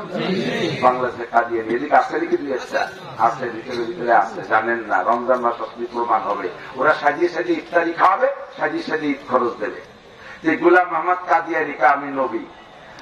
আতাউল্লাহ শাহ বুখারী বলতেছেন তুই যে নবী তার প্রমাণ কি? নবী হওয়ার জন্য এই সিফাত লাগে। যে নবী হওয়ার জন্য কোরআন শরীফে আসছে ঈসা আলাইহিস সালাম বলেছেন যে ব্যক্তি আমার পরে শেষ নবী হবে ইসমুহু আহমদ, তার নাম হবে আহমদ। তো গোলাম আহমদ বলতেছে আমার নাম আহমদ। আতাউল্লাহ শাহ বুখারী বলে আমরা জীবন ভরে তোর আইডি কার্ডে দেখলাম, তো সার্টিফিকেটে পাসপোর্টে দেখলাম গোলাম আহমদ, তুই আহমদ কৃষ্ণা। ওই যে আমার নাম আমি খাটোও করতে পারি, বড়ও করতে পারি। আমার নামের থেকে আমি গোলাম কাটিয়ে দিয়ে আহমদ রাখছি, অতএব আমি আহমদ হিসেবে শেষ নবী। আতাউল্লাহ শাহ বুখারী বলতেছেন তুই যদি তোর নাম রে খাটো বড় করতে পারিস তাহলে আমিও পারি। আমার নাম আতাউল্লাহ। আতাউল্লাহ লিখতে দুইটা শব্দ রেখে আতা আর আল্লাহ দুটো মিলে আতাউল্লাহ হয়, তা আমি আতা কাটিয়ে দিলাম। তাহলে আমি কি থাকলাম? আল্লাহ। কি থাকলাম? আতা কেটে দিলে আল্লাহ থাকে। আমি আল্লাহ, তুই আহমদ, তোরে নবুয়তিটা আমি দেব। তোর মতো তোরলে দিলাম না, দেখা বাহাস করতে এসো জাহেলের দল, মূর্খর দল। এই আতাউল্লাহ শাহ বুখারী উনারে দাওয়াত দিয়েছে, উনার এক জিনারের ভক্ত। জিনারের ভক্ত মধ্যে আমার বহুত আছে। যে জিনারের ভক্ত দাওয়াত দিয়েছে হুজুর আমার বাড়ি একটু সাংগতির দাওয়াত। এই আতাউল্লাহ শাহ বুখারীর দাওয়াত দিয়া এরপরে উনার আর একটা জিনারের বন্ধু আছে তারও দাওয়াত দিয়েছে। আতাউল্লাহ শাহ বুখারীর মাথায় এরকম বাবরি, মোস এরকম মিলেনি, মোস সামনে সুন্নতি সাইজের কাটা আছে, দাড়ির সাথে মিলন, এত বড় দাড়ি, মানে বেকার একটা বিকট চেহারা। আর সেই বন্ধুদের দাওয়াত দিচ্ছে তার দাড়ি নাই। আর কোন বাড়ি হুজুররা গেলে আর কিছু করুক আর না করুক, দুটো বোতল নিয়ে আসে, পোলামার কাছে একটু ঝাড় ঢুকি চলে নিয়ে আসে। তো বাড়িওয়ালা বন্ধু ছোট একটা বাচ্চা মাইয়ে সে কান্দে, তার একটু ঝাড় ফুকি চলিয়ে আতাউল্লাহ শাহ বুখারীর কাছে গেছে।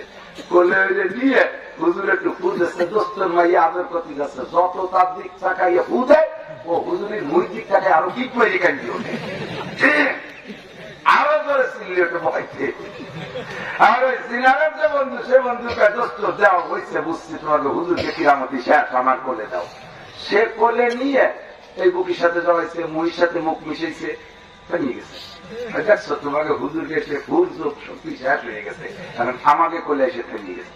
এক চোখের সামনে সত্য ঘটনা নিয়ে জায়গা পেকিয়ে যায়। উনি কইতেছে দোস্ত, ও আমার মুখের দিক তাকায় দেখে যে আমি পুরুষ মানুষ, আর বাচ্চারা মাদের কাছে, মহিলাদের কাছে দুর্বল। তোমার মুখের দিক ওর মা মতো দেওয়া যাচ্ছে, ওর মার মুখ যেমন তোমার মুখ ছিল, ওর মারও দাঁড়িয়ে যায়, তোমার মনে আছে মার তোলে। ও সেই জন্য তাকিয়ে গেছে, মৌলবীদের সাথে পারা যাবে না। মোনাজারা ভালো করে মনে রাখ, আমরা সহি পড়েছি, সহি বলি, শক্তিশালী হাদিস পড়েছি, শক্তিশালী কথা বলি। আমরা জয়ীব হাদিস পড়ি নাই। অবস্থায় খতিবে আজম সিদ্দিক শাহ হুজুররে ওই শেরে বাংলা আজিজুল হক পায়, গালি দিয়ে পায় গু খাওয়ার বাচ্চা গু খাওয়া। সিদ্দিক সাহেবরে, সিদ্দিক সাহেব আমাকে হুজুর, শেরে বাংলা আজিজুল হক পায় সিদ্দিক সাহেবরে গু খাওয়ার বাচ্চা গু খাওয়া। সিদ্দিক সাহেব তার জব দেয় মধু খাওয়ার বাচ্চা মধু খাওয়া। ছাত্ররা কয় হুজুর আপনি ওর এই ভালো জব দিতে পারবেন না, আমাকে কাছে চাই যেতে, আমরা যাবার তারপর ও কলে গু খাওয়ার বাচ্চা, ওর মধু খাওয়ার বাচ্চা করে, ঘি খাওয়ার বাচ্চা করে। মনে ওর মা, আমার মা আমার পেটে রেখে ঘি মধু খাইছে, এই জন্য আমার মুখ দিয়ে সবসময় ঘি আর মধু খাই। আর ওর মা ওরে পেটে রেখে যা খাইছে ওর মুখ দিয়ে তাই খাই। আমি বুখারীতে সহিহ হাদিস পড়ছি, তিরমিজি, মুসলিম, আবু দাউদ, নাসাঈ, আমি সহিহ শিক্ষকের কাছ থেকে, শক্তিশালী মুহাদ্দিসদের কাছ থেকে শক্তিশালী হাদিস পড়েছি। এই জন্য জয়ীব শব্দ আমি কইতে পারি না। আর কোরআনে জয়ীবের কাছে জয়ীব, জয়ীব মানে কমজোর, দুর্বলের জন্য ফটাফট খালি জয়ীব প্রতিফলে যায়। আর জয়ীব যে শক্তিশালী হতে পারে, এ পারে কি পারে না? হ্যাঁ ভাই, এদিক টাকা চিকুন ট্যান্টেনে শূন্য একটা গাছ, চিকুন ট্যান্টেনে শূন্য একটা গাছ, এই বাউলে ফের পড়ে যায়, বাতাস আসলে এদিক ওদিক দুল খায়। এখন যদি ওরে সাইড দিকে সাইডে বাঁশের খুঁটি গাড়িয়ে দিয়ে এদিক এদিক দিয়ে এভাবে যদি ওরে সার বাঁধতে যায়, তারপরে কে নড়ে? ও শক্তি হয়ে যায় না, শক্ত হয়ে যায় না? একটা হাদিসের শরীর কি বলায় শক্তিশালী আর জয়ীবের পার্থক্যটা শুনে নেন। এদিকটা কথা কি কষ্ট হচ্ছে না? ঝামেলা এলাকায় আসছে কি আসে নাই? এই ঝামেলা নিরসনের জন্য বলছি। এদিক টাকা জয়ীব সবে বেড়াতে হাদিস জয়ীব একেবারে ইবাদতই নাই।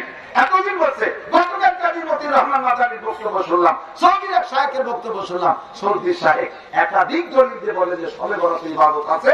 আল্লাহ তাআলা গোটা বকলুকের দিক শেষ পর্যন্ত আইসা সাইয়াদ পারিও আল্লাহ তাআলা উকি মেরে দেখেন, আল্লাহ তাআলা নজর করেন, আল্লাহ তাআলা নেক নজর করেন। এরপরে হাদিস আছে, নবী বলেন আল্লাহ তাআলা সমস্ত মখলুকের গুনাহ মাফ করে দেন, শুধু মুশরিকের গুনাহ মাফ করে না, আর মুশাহিনের গুনাহ মাফ করে না। মুশাহিন মানে আত্মদ্বন্দ্বকারী, জ্ঞানজামী পার্টি, ফাসাদ পার্টি, এদের গুনাহ আল্লাহ তাআলা মাফ করে না। হুকুকুল ওয়ালিদাইন, আপনার মানুষের যারা না ফরমানি করে, এদের গুনাহ মাফ করে না।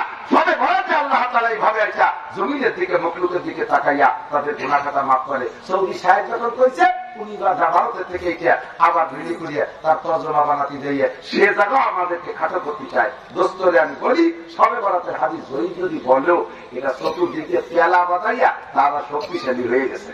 যেমন এদিক টাকা এই জায়গা আপনাকে এই বিশ্বরোডের থেকে এখানে কয় কিলো? 7 কিলো 6 কিলো যাই হোক।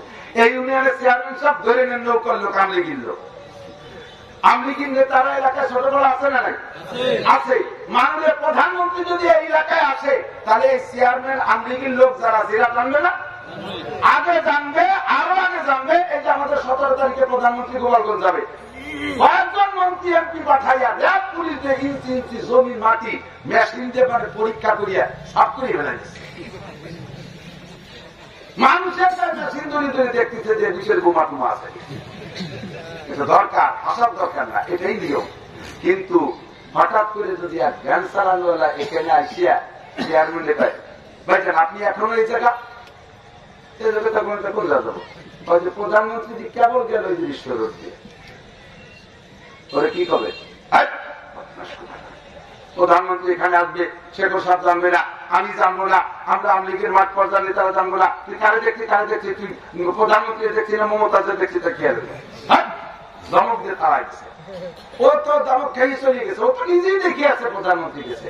এরপরে আর একজন চাইলিয়ে মাছ বেশি আছে, সে সেটা আপনি জান নাই ভাইজান, কোন জায়গা যাবো? বিশ্ব রোড দিয়ে প্রধানমন্ত্রী দেখুন তখন যাচ্ছে বাই রোডে, ওখানে দাঁড়ায় একটু রোড মিটিং করলো।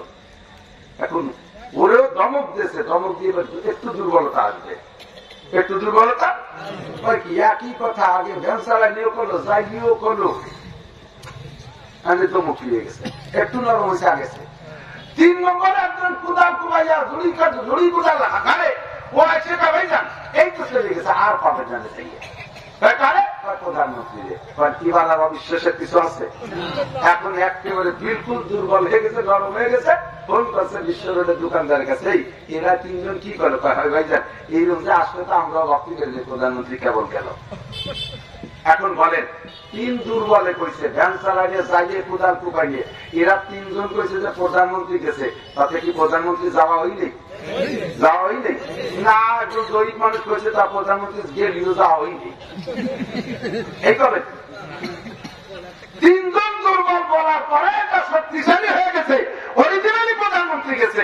জয়ীব হাদিস কি জিনিস? আমার নবীরই বক্তব্য, আমার নবীরই কথা।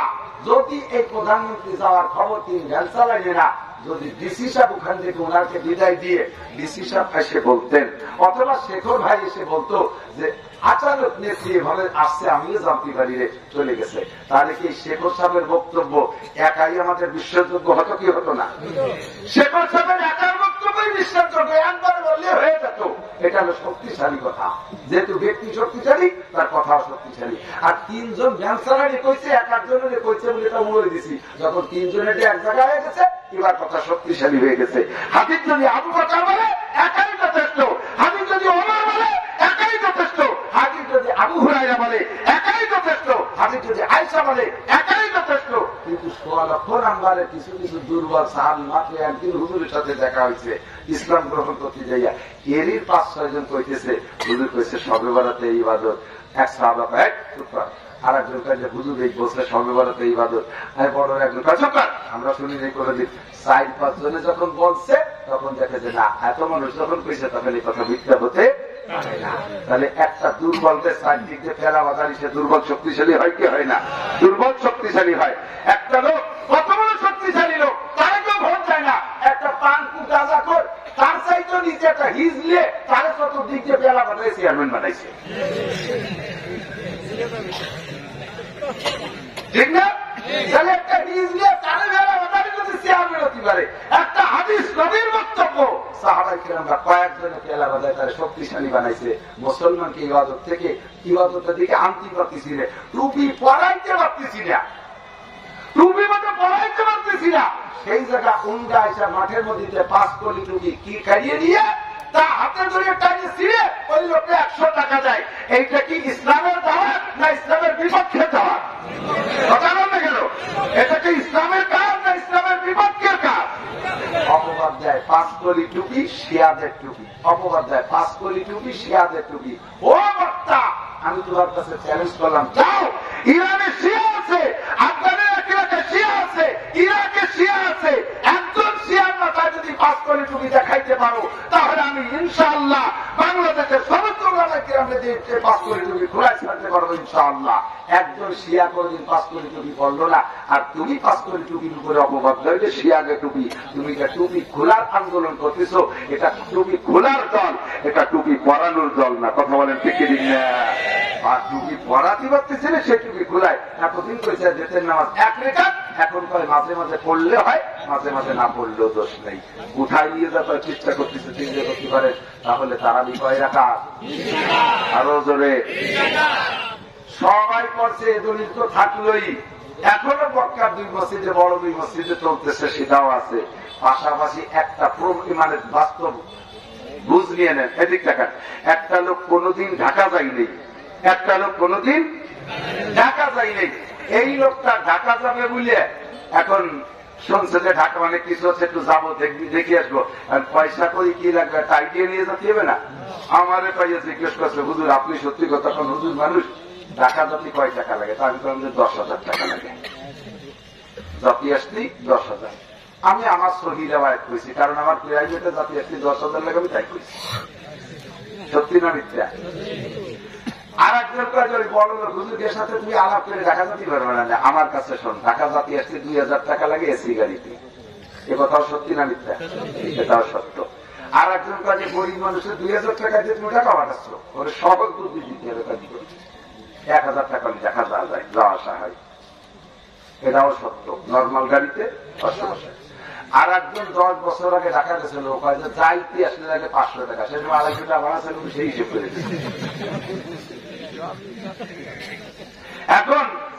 এখন কি ঢাকা যাওয়া আসা 500 টাকা হবে? সঠিকভাবে গেলে সুই সুটা লেগে গেলে তো হবে। আরে কাছে বাসে উঠিয়ে এরপরে ওই সুপারভাইজার টিকিট কাটতে কাটতে ভাসে যায়, ও গুলি দিয়ে আগে আসে। আমার সুপারভাইজার আগে আছে, ওকে তেলে ভাসে চলে যায়। এই গুলি দিয়ে সময় আইলে গিয়ে যায়, তোমার সামনে চলে যায়। এগুলো কি চাইলে না লাগে না কোনোদিন, কিন্তু কিয়ামতের পয়সা দেওয়া লাগবে। বাসের টাকা ফাঁকি দিয়েছো, দিয়ে থাকলে কালকেই কোম্পানিতে দিয়ে এসো। আমি ফরিদপুরিতে উঠছি গাড়িতে, ঘুমাই গেছি, বলতে আমার মাঝখান দিয়ে আসলে ওখানে যে ট্রান্সলেটার গাড়ি পাল্টায়, ওই জায়গায় সে গাড়ি পাল্টাচ্ছে, সব যাত্রী চলে গেছে, আমি গাড়ির মধ্যে ঘুমাই গেছি। তা আমি ঘুম বিদায়, সুপারভাইজার আমার কাছে ওখান থেকে টাকা চাইলে, এই সুপারভাইজার পাল্টে চলে গেছে। এখন আমি সজা করে দিয়েছি কি ঘটনা, আমি তো একা খেয়া এরা যাবে না, এই যে মাঝখান দিয়ে যায়, টাকা হলো 20 টাকা, সিটে পড়ে গেলাম, 100 টাকা দিইনি। এরপরে গাড়ি তো নাইলে দেখি যে ট্রানজিটের পরে যে গাড়িতে নেবে, সে গাড়িতে আমাদের সব যাত্রী উঠছে, আমার অপেক্ষায় আছে। আমি দৌড়ে উঠছি, কিন্তু ওই গাড়ি সুপারভাইজাররা পাচ্ছি না। এখন এই টাকা কি করব, 20 টাকা কি করব? প্রত্যেক 1 টাকায় 100 পয়সা, 100 পয়সার প্রত্যেক 2 পয়সার বিনিময় গাড়ির কোম্পানিতে আসরের মাঠে আমার 700 রিকাত নামাজ দেওয়া লাগবে। আমার ফান্ডে কি আছে না আছে তাই কেউ জানি, আমি 700 রিকাত দিতে গেলি এই পুরি খান আমার সত্যি দিকে আমার তোর বিতর্কা তুমি কাম দেবে। আমি যাইয়া ওই গাড়ির ড্রাইভারে বললাম, ভাই ঘটনা এই ঘটছে, 20 টাকা কি করবো? কয় যে হুজুর আমাদের একই কোম্পানির গাড়ি, আমার কাছে দিলি হবে। আমাকে ভাই আল্লাহ আমারে বাঁচাইছে, আপনিও বাঁচান, টাকাটা আপনি মাইরে খালি কিন্তু কিয়ামতে খেয়ে যাবেন, আমি আমার বাঁচা বেশি গেলাম। টাকা দিয়ে আল্লাহ এখন টাকা যাবেন, আসলেই 1000 টাকা লাগে, আসলেই কত লাগে? মাঝারি ধরনের গেলে 1000 টাকা লাগে। যদি আপনি সেকেন্ড ম্যানের কথা শুনে বা আমার কথা শুনে 10,000 টাকা নেন, অথবা সেকেন্ড ম্যানের কথা শুনে 2000 টাকা নেন, তাহলে আপনার যাওয়া আসা 1000 খরচের পর আপনার কাছে যথেষ্ট টাকা থেকে যাবে। আসার সময় ফেরির মধ্যে দেখবেন তিলে খাজা বেচতেছে, তা ছেলে মেয়ের জন্য কয়টা আনতে পারবেন, আপেল কমলা লেবু কিনে আনতে পারবেন, ফেরির মধ্যে ভালো মাছ পাইছেন, পয়সা আছে, কিনে নিয়ে আসতে পারবেন। কথা বল। আর যদি ওই 10 বছর আগে আল্লাহর কথা শুনে আপনি 500 টাকা নিয়ে রওনা দেন, তাহলে যাওয়া হবে, আসার সময় পয়সা নাই, আসবেন কিভাবে? দামসা মিশিয়ে দিয়ে বিক্রি বসে যান, বাবা আইসিলাম তো বলি বাচ্চা আর পয়সা নেই, আমার কটা পয়সা দাও। যদি কেউ দেয় তো আসলে, না আসলে করা মানিকগঞ্জের বিদেশে বিলা লাগিয়ে আইতে আসবা, তুলসিরা তার আবার 7 লাগিয়ে বদলা নদী কথা বল না। আরো জায়গা কেউ দিতে পারে। আর যদি পকেটের টাকা বেশি থাকে, তাহলে যাওয়া আসার পরও সেই টাকায় অন্য কাজ করা যাবে। কথা বলেন ঠিক না? তারাবির নামাজ আমরা পড়ছি 20 রাকাত, কয় রাকাত? যদি অরিজিনাল নবী 8 রাকাত করে বুঝে নেন যায়, তারাবি বুঝে দিয়ে দাও 8 রাকাত করে, তাহলে 8 রাকাত দেওয়ার পরেও আমার কাছে 12 রাকাত থেকে যাবে, আমি তিলে খাজা কিনে আনতে পারবো। কথা বল না? কয়েকটি হুজুর জায়গা কি তিলে খাজা পাওয়া যায়? তো বুখারী শরীফের হাদিস, আউয়ালু মা ইউহাসাবু বিহিল আবদু ইয়াওমাল কিয়ামাতিস সালাত, হাসরের মাঠে সর্বপ্রথম জিজ্ঞাসা হবে নামাজ সম্পর্কে। ফরজ নামাজের হিসাব আগে নেবে। যদি তোমার ফরজ নামাজে কম পড়িয়া যায়, তোমার সঙ্গে নফল নামাজ থাকলে ওই নফল নামাজ দিয়ে ফরজের গর্ত বন্ধ করা হবে, ফরজের ঘাটতি পূরণ করা হবে। ও দোস্ত, যদি তোমার আমল নামায় নফল নামাজ থাকে, সেই দিন তোমার এই তিলে খাজা কিনার কাজে লাগবে। আর যদি অরিজিনালি তারাবির নামাজ 20 রাকাত হয়, তারাবি যদি নবী 20 রাকাত করেই বুঝে দেয়, আর তুমি পড়ছো জীবন করে 8 রাকাত, তাহলে তুমি আর 12 রাকাত কোন গাবতলীর ইসলামে কালেকশন করবা? যাত্রাবাড়ির কোন জায়গা থেকে তুমি কালেকশন করবা? তোমার ও জায়গা কেউ দেবে না। কোরআনে আসছে, ইয়াউমা ইয়াফিরুল মারউ মিন আখিহি ওয়া উম্মিহি ওয়া আবিহি ওয়া সাহিবাতিহি ওয়া বানি। হাসরের মাঠে কেউ রেখের পরিচয় দেবে না। আব্বারে যে বলবা, আব্বা আমি আহলে হাদিস সালাদের কথা শুইয়া তারাবি পড়ছিলাম 8 রাকাত, আর তুমি হানাফি মাযহাবের অনুসরণ কইরা তারাবি পড়ছিলে 20 রাকাত, আমার তো 12 রাকাত কম পড়ে গেছে। আব্বা তোমার কাছে 12 রাকাত আছে, ওই 12 রাকাত তুমি আমারে দাও। আব্বা কয়, দুনিয়া আমার কোন সন্তানই হয় নাই, মায়ের কাছে যাইবা, মাও পরিচয় দেবে না, স্ত্রীর কাছে যাবা, কেউ পরিচয় দেবে না, সন্তানরা তোমার মেনে নেবে না, তোমার চিন্তা তোমারই করা লাগবে। ওই জায়গা কোনো তারাবির নামাজ কালেকশনের কোনো ব্যবস্থা নাই। কাজেই দোস্ত বেশি পড়া থাকলে দোষ নাই, কথা বলে আপনার ফান্ডে থাকবে, ওইটা যে কাজে লাগাইতে পারবেন। এমন করে বহু ধোঁকাবাজ আমাদের মধ্যে বিভিন্ন ভাবে ধোঁকা দিচ্ছে। সাবধান থাকবেন, সতর্ক থাকবেন। আল্লাহ নবী কয় আখলিস দীনকা ইয়াকফিকাল আমালুল কলিল, তোমার ঈমান খাঁটি করো, অল্প আমল নাজাতের জন্য যথেষ্ট হইবে। বর্তমান আসছে শয়তানি আরেক ফিতনা। ছোটবেলায় আমরা দেখি নাই এই শিক্ষা সফরের হিড়িকা চাবর, শিক্ষা সফর রাস্তায় শিক্ষা সফরের গাড়ি চালায়, চলতেই পারি না, এরই বলে খালি শিক্ষা সফর। কারা যায় শিক্ষা সফরে? তাও যায় কোন জায়গা? মুসলমান মুড়ি দিয়েছে হিন্দুকে কাছে। সেদিন আমাকে বিশ্ব রোডে দেখি এক গাড়ি দাঁড়ানো, আমি দেখতে তার ভিতরে আমার এখন সবাই চিনে ফেলাইছে। আমার ভক্ত যারা তারা নামিয়ে এসে আমার সাথে গাড়িতে মুসাফা করতেছে। জিজ্ঞেস করলাম কোথায় যাবা? যাবো একটু শিক্ষা সফরে। ওর মধ্যে যে হিন্দু বিটিরা হাতে ওই সাদা শাখা না কি করে পড়া অবস্থায় বসে রয়েছে, কপালে টিপ নিয়ে মায়া মধ্যে হিন্দু মুসলমানদের মধ্যে বাজারও গুজারো। তাই বললাম যে এই গাড়ি সবই কি আপনার একই জাত? হ্যাঁ একই জাত। কোথায় যাবেন? আমরা যাব কুষ্টিয়া রবি ঠাকুরের মাজার জিয়ারত করতে।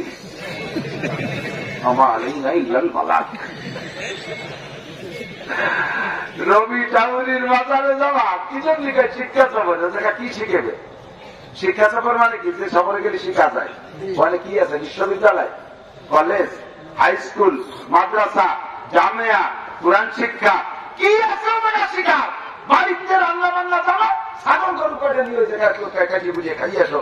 আর নিশ্চয়ই তাকে সাথে যাচ্ছ, এদের সাথে গেলে তোমরা গরু তো খাইতে পারবাই না, ছাগলও মুসলমানি দিয়া গুলো কপালে হয় না, ফাটা হয়, তারও কপালে ঠিক নেই। ওদিক যাও কা, অন্যদিক যাও। হয়তো হুজুর হিন্দু আছে তো পার্সেন্ট কি? 30 জনের ভিতরে 10 জন হিন্দু, 20 জন মুসলমান। 20 জন মুসলমান 10 জন হিন্দুর কাছে এমন মুরিদ হয়েছে, 10 জন হিন্দুর দাপটে 20 জন মুসলমান। অন্য পুত্রর মতো কুষ্টিয়ে যাও রবি ঠাকুরের মাজারে, কেউ 10টা হিন্দু নিয়ে চরমনের চলে যাও, ওই জায়গাতে দেখা টেকা নিয়েছো, হয়তো তার যদি একটা কলেমা বলে মুসলমানও হয়ে বসতে পারে। বলবেন না কেন? মাজারে যাও, যাও সদস্যদের মাজারে যাও, যাও সরজিরা পিছনের ওখানে যাও। এই সমস্ত জায়গা তো জাতি পারো না। 10 জনে 20 জনে 10 জনকে নিতে পারো না, 10 জনে 20 জনের টাইনে নিয়ে যায়। তুমি কেসা মুসলমান? ঘুরে দেখো সারা দুনিয়ায় মুসলমানদের সাথে অমুসলমানরা কি আচরণ করে, অমুসলমানরা কি আচরণ করে। ভারতের ভিতরে হিন্দুরা এখন পর্যন্ত মুসলমানদের ঈদের নামাজের সময় ঈদগার ভিতরে শুকর ছিঁড়ে দেয়। আমাদের দেশে সংখ্যালঘু হিন্দু ভাইদের সাথে আমরা আচরণ করি না। তাদের মন্দিরে আমরা দেই, আমাদের সরকার দেয়, তাদের মন্দির আমরা পাহারা দেই, তাদের পুজোর সময় মুসলমান পুলিশ আর আনসার দিয়ে তাদের পাহারাদারি করে কি করে না? এত আদরে যত্নে রাখি। কিন্তু মুসলমান তুমি কি করলে? তোমার ইসলাম কোথায়? এই জন্য মা বোনরা, যে সকল মহিলারা বেপরদার সাথে বেরোয়, 14ই ফেব্রুয়ারিতে বিশ্বের লক্ষ লক্ষ যুবতী ভাইয়া অবৈধ গর্ভ ধারণ করেছে। কবে কোন জায়গা প্রোটেকশন দেবে অত আমরা তালাশ করে বেড়াতে যাবো না। অনেকটা রাস্তার পাশে ডাস্টবিনের মধ্যে পাওয়া যাবে, কুত্তই নিয়ে ভাগ করে নেবে। ওর পালন করতে হবে কুত্ত। যখন কুকুরি নিয়ে গেছে, পুলিশ হাতে ধরা পড়ে গেছে, পুলিশ নিয়ে হাসপাতালে দিচ্ছে, পেলে বসে বড় বানায় দিচ্ছে। এরপরে বড় বানায় দিয়ে ছাড়িয়ে দিচ্ছে, ফিরে আবার সেই পার্কের মধ্যে দেয় যে ওর সেই মার সাথে তোর পরিচয় নাই, মারে দেয় যে ভালো এক সুন্দরী, এবার মার সাথে ছেলেতে লাইন লাগাইয়া আবার সে জায়গায় আর একটা পয়সা দিচ্ছে। এইভাবে বাই সিরিয়াস জাইনুর বাচ্চায় দেশটা বুঝে যাচ্ছে। ঠিক কি ঠিক না? এই জন্য আমার মারা পর্দা করো, রমজানে রোজা রাখো, রমজানে তারাবির নামাজ পড়ো, 5 ওয়াক্ত নামাজ পড়ো। রমজানের রোজায় যদি তুমি উপকৃত হতে চাও, কি উপকার? আল্লাহ নবী বলেন, মান সামা রমাদানা ঈমানান ইহতিসাবান গুফিরা লাহু মা তাকাদ্দামা মিন যামবিহি। যে ব্যক্তি ঈমানের সাথে সওয়াবের আশায়, ঈমানের সাথে সওয়াবের আশায় রমজানের রোজা রাখে, আল্লাহ পাক তার বিগত জীবনের সব গুনাহ মাফ কইরা দেয়। কারণ আল্লাহ পাকের সিস্টেম হলো ইন্নাল হাসানাতি ইউযহিবনাস সাইয়্যাত, ইন্নাল হাসানাতি ইউযহিবনাস সাইয়্যাত, যালিকা যিকরা লিয-যাকিরিন। নেকিতে গুনাহ খাইয়ে বেলায় যত নেক আমল বেশি করবা তত তোমার গুনাহ মাফ হবে বেশি। আর রমজান মাসের রোজা এমনই একটা নেক আমল, এতে মানুষের নফসরে সোজা কইরা ফেলে, মানুষের নফসানি কায়সাত কইমা যায়, চরিত্র কন্ট্রোল হয়ে যায়, শরীরের সমস্ত হিট আর গরম ঠান্ডা হয়ে যায়। এটা নফস দমনের জন্য 1 নম্বর তদবির। রমজান মাসে রোজা রাখলে নফস কন্ট্রোল হয়ে যায়, তোমার গুনাহ আল্লাহ মাফ কইরা দেয়। এরপরে হুজুর বলেন মান কানা রমাদানা ঈমানান ওয়া ইহতিসাবান গুফিরা লাহু মা তাকাদ্দামা মিন যামবিহি। রমজানে দিনের বেলা রোজা রাখা 5 ওয়াক্ত নামাজ পড়িয়া তারাবির নামাজ যদি কেউ পড়ে, এমন করে রমজানের শেষ পর্যন্ত যাইতে যাইতে ওর আমল নামায় একটা গুনাহ থাকে না। কায়াউমিন ওয়ালাদাতু উম্মুহু, ওই লোকটা এমন হয়ে যায় কেমন যেন আজকে সে তার মায়ের পেট থেকে নিষ্পাপ ভূমিষ্ঠ হলো। শর্ত হলো রোজাতে সেহরি ইফতারি যেন সুদে টাকা না হয়।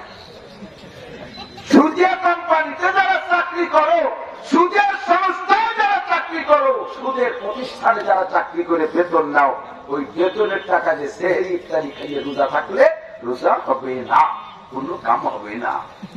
এদিকে 20 প্রকারের ইফতারি খাও, বেতন পাও কত? 25,000 টাকা। 20 প্রকারের ইফতারি খাস, এত পাইস কোন দেখা? ঈদ বাজার করলি 3.5 লাখ টাকা যে হয় যে আল্লাহর রহমতের রাস্তায় দাঁড়াই মুসাফায় খালি টাকা আসে, মুসাফা করলেই টাকা আসে।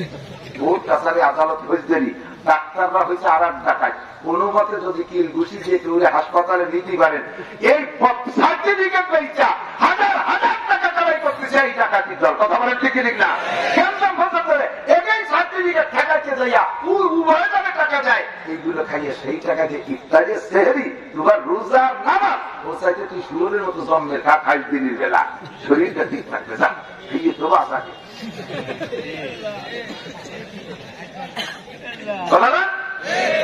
ওটা খায়, কাছারিতে খায়, আদালতে খায়, মন্ত্রীতে খায়, হাসপাতালে খায়, সরকারের সাথে সুরা লাগাইয়া যে যে জায়গায় একটু চাকরি করে, চাকরি না করলেও সেই জায়গা যদি পাগলও বসেছে, পাগলও ঘুষ খায়, কোর্ট কাছারি পাগলও ঘুষ খায়, ফকিরও ঘুষ খায়।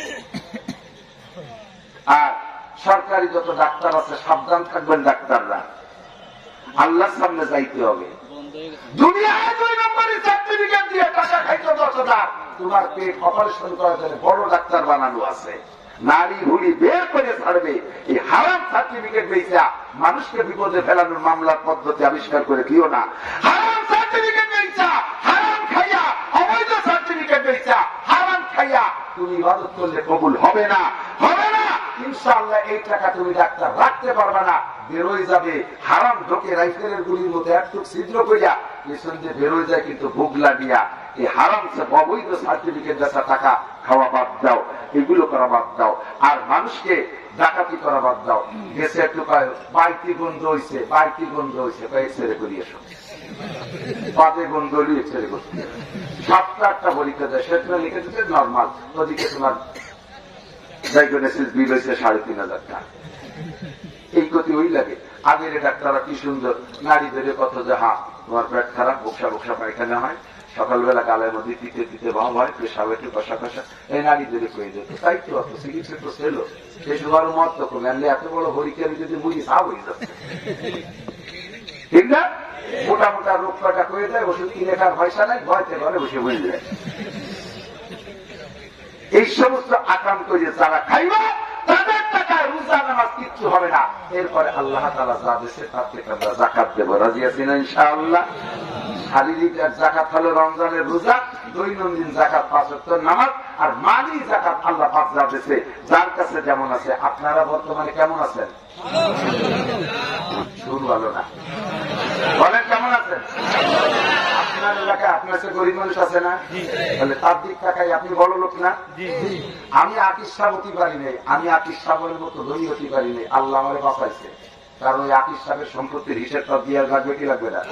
পঞ্চায়েত কামাই করে যাও, বিড়ির লাইসেন্সে কত টাকা হয়েছে দেয় যাও, ওই কারখানা খুলছি দেখা। এই সমস্ত গুলো জিজ্ঞাসা হবে। আর প্রত্যেকে তো একজনের নাম কইলাম। এবার আকিস সাহেবের মতো আমারও যদি পয়সা দেয়, তাহলে আকিস সাহেব যতটুকু ইমান ধরে রাখতে পারছে আমি তা পারবো না। আমি টাকার গরমে মাগুরার আংটা ধরে উঠবো আর নামাবো। ইনসাফ মাঠটার মালিককে আল্লাহ তাআলা মাগুরার সন্তান টাকা দিচ্ছে, সে টাকা দিয়ে যাকাত যায়, গরিবের পাশে দাঁড়ায়। আমারও ওই রকম দিলে আমিও পারতাম না, আমি মাগুরার আংটা দিলে উঠতাম আর নামাতাম। এই জন্য আমার যতটুকু আছে ভালো আছে, কারণ আলহামদুলিল্লাহ বলেন না আলহামদুলিল্লাহ। আল্লাহ যদি ওই রকম দিত তাহলে আল্লাহ রসিলম দিতাম। হুজুর আমার তো চেনেন না, আল্লাহ তো বুঝলো না, আল্লাহ কয় আল্লাহ তো বুঝলো না, ওই কয়টারে টাকা দিচ্ছে তারা কিছু দেয় না, আল্লাহ খালি আমাদের দিয়ে দেখতো। আল্লাহ আমার 1 কোটি টাকা দিন, আমি মাদ্রাসায় 25 লাখ দেব। যদি আল্লাহ বিশ্বাস না হয় তাহলে আল্লাহ 25 লাখ আমাদের 75 লাখ টাকা। আল্লাহ কয় আমার তোর প্রতি বিশ্বাস আছে, এই জায়গায় বসে একটা বিশ্বাস হয়ে যাবে। এদিক টাকা এই জায়গায় বসে একটা প্রমাণ হচ্ছে, তুই যে 25% 4 ভাগের 1 ভাগ দিবি, এটি তোর এই জায়গায় বসে একটু পরীক্ষা করি। 1 কোটি টাকার থেকে 25 লাখ টাকা দেওয়া যত কঠিন, 100 টাকা থেকে 25 টাকা দেওয়া কিন্তু অত কঠিন না। কথা কথা 100 টাকার থেকে 25 টাকা দেওয়া যত কঠিন, যত সহজ, 1 কোটি টাকার থেকে 25 লাখ দেওয়া অত সহজ না রে মানা। যাকে আছে তাকে কাছে শুনিয়ে দাও, তোমার দিদি পুরো আয় পড়বা না, ঠিক না? আল্লাহ তোরে 1 কোটি দিবি, আমার 25 লাখ দিবি, তার একটা প্রমাণ আজকে এই মাঠে হোক। আজকে পকেটে কয় টাকা আছে গুনিয়ে যাক, প্রত্যেক 4 ভাগের 1 ভাগ আজকে এই মাদ্রাসা দিবি, বের কর। ওরে আল্লাহ, তাই যে আমার 1000 টাকা দেওয়া লাগে, আমার পকেটে 4000 রয়েছে। ওরে আল্লাহ, আমার পকেটে 10,000, 2,500 বলি দিয়ে না। আল্লাহ তুই 10,000 2,500 দিতে পারো না, আর 1 কোটিতে 25 লাখ, তুই 1 টাকা দিবি, তোর সিঁড়ি জন্মেছে না। আজকে আল্লাহ পাক বলেন মানজাবিল হাসানা যে আল্লাহর এক দেয় আল্লাহ তাআলা তাকে 10 দেয়। ও দোস্ত, আমার শোনালো কি, একটা মানুষ যদি উঠে আটা দেয়, বলবো ওই লোকটা এই নতুন মাদ্রাসার চরম শত্রু, এই জন্য আটা দিচ্ছে। আমি তাকে দেখাবো যে ওই যে শত্রু কাজী ছিল, ইনশাআল্লাহ কেউ যাবে না। অল্পক্ষণের মধ্যে দোয়া করবো, এই তুমি কি শত্রু নাকি, আটা দিচ্ছ কেন? এই ওই লাল গেঞ্জি আলা ওকে সবাই চপিয়ে দেয়, জায়গায় মারিয়ে দিও না, নিচে বিছনা নষ্ট হবে না। যদি কের পেশাবাসে 1 আঙ্গুল উচ্চ করবেন, আমি বলবো আপনি 1000 টাকা দেবেন। আর মিথ্যে কথা করে যদি আঙ্গুল দেশ করিয়ে দেন, পেশাবের কথা করিয়ে, তাহলে ডায়াবেটিস হবে। আল্লাহ সুস্থ রাখুক, আমিন। আল্লাহ কেউ যেন ডায়াবেটিসের মতো মরণ গতি না যায়, বলেন আমিন। 1000 টাকা দিয়ে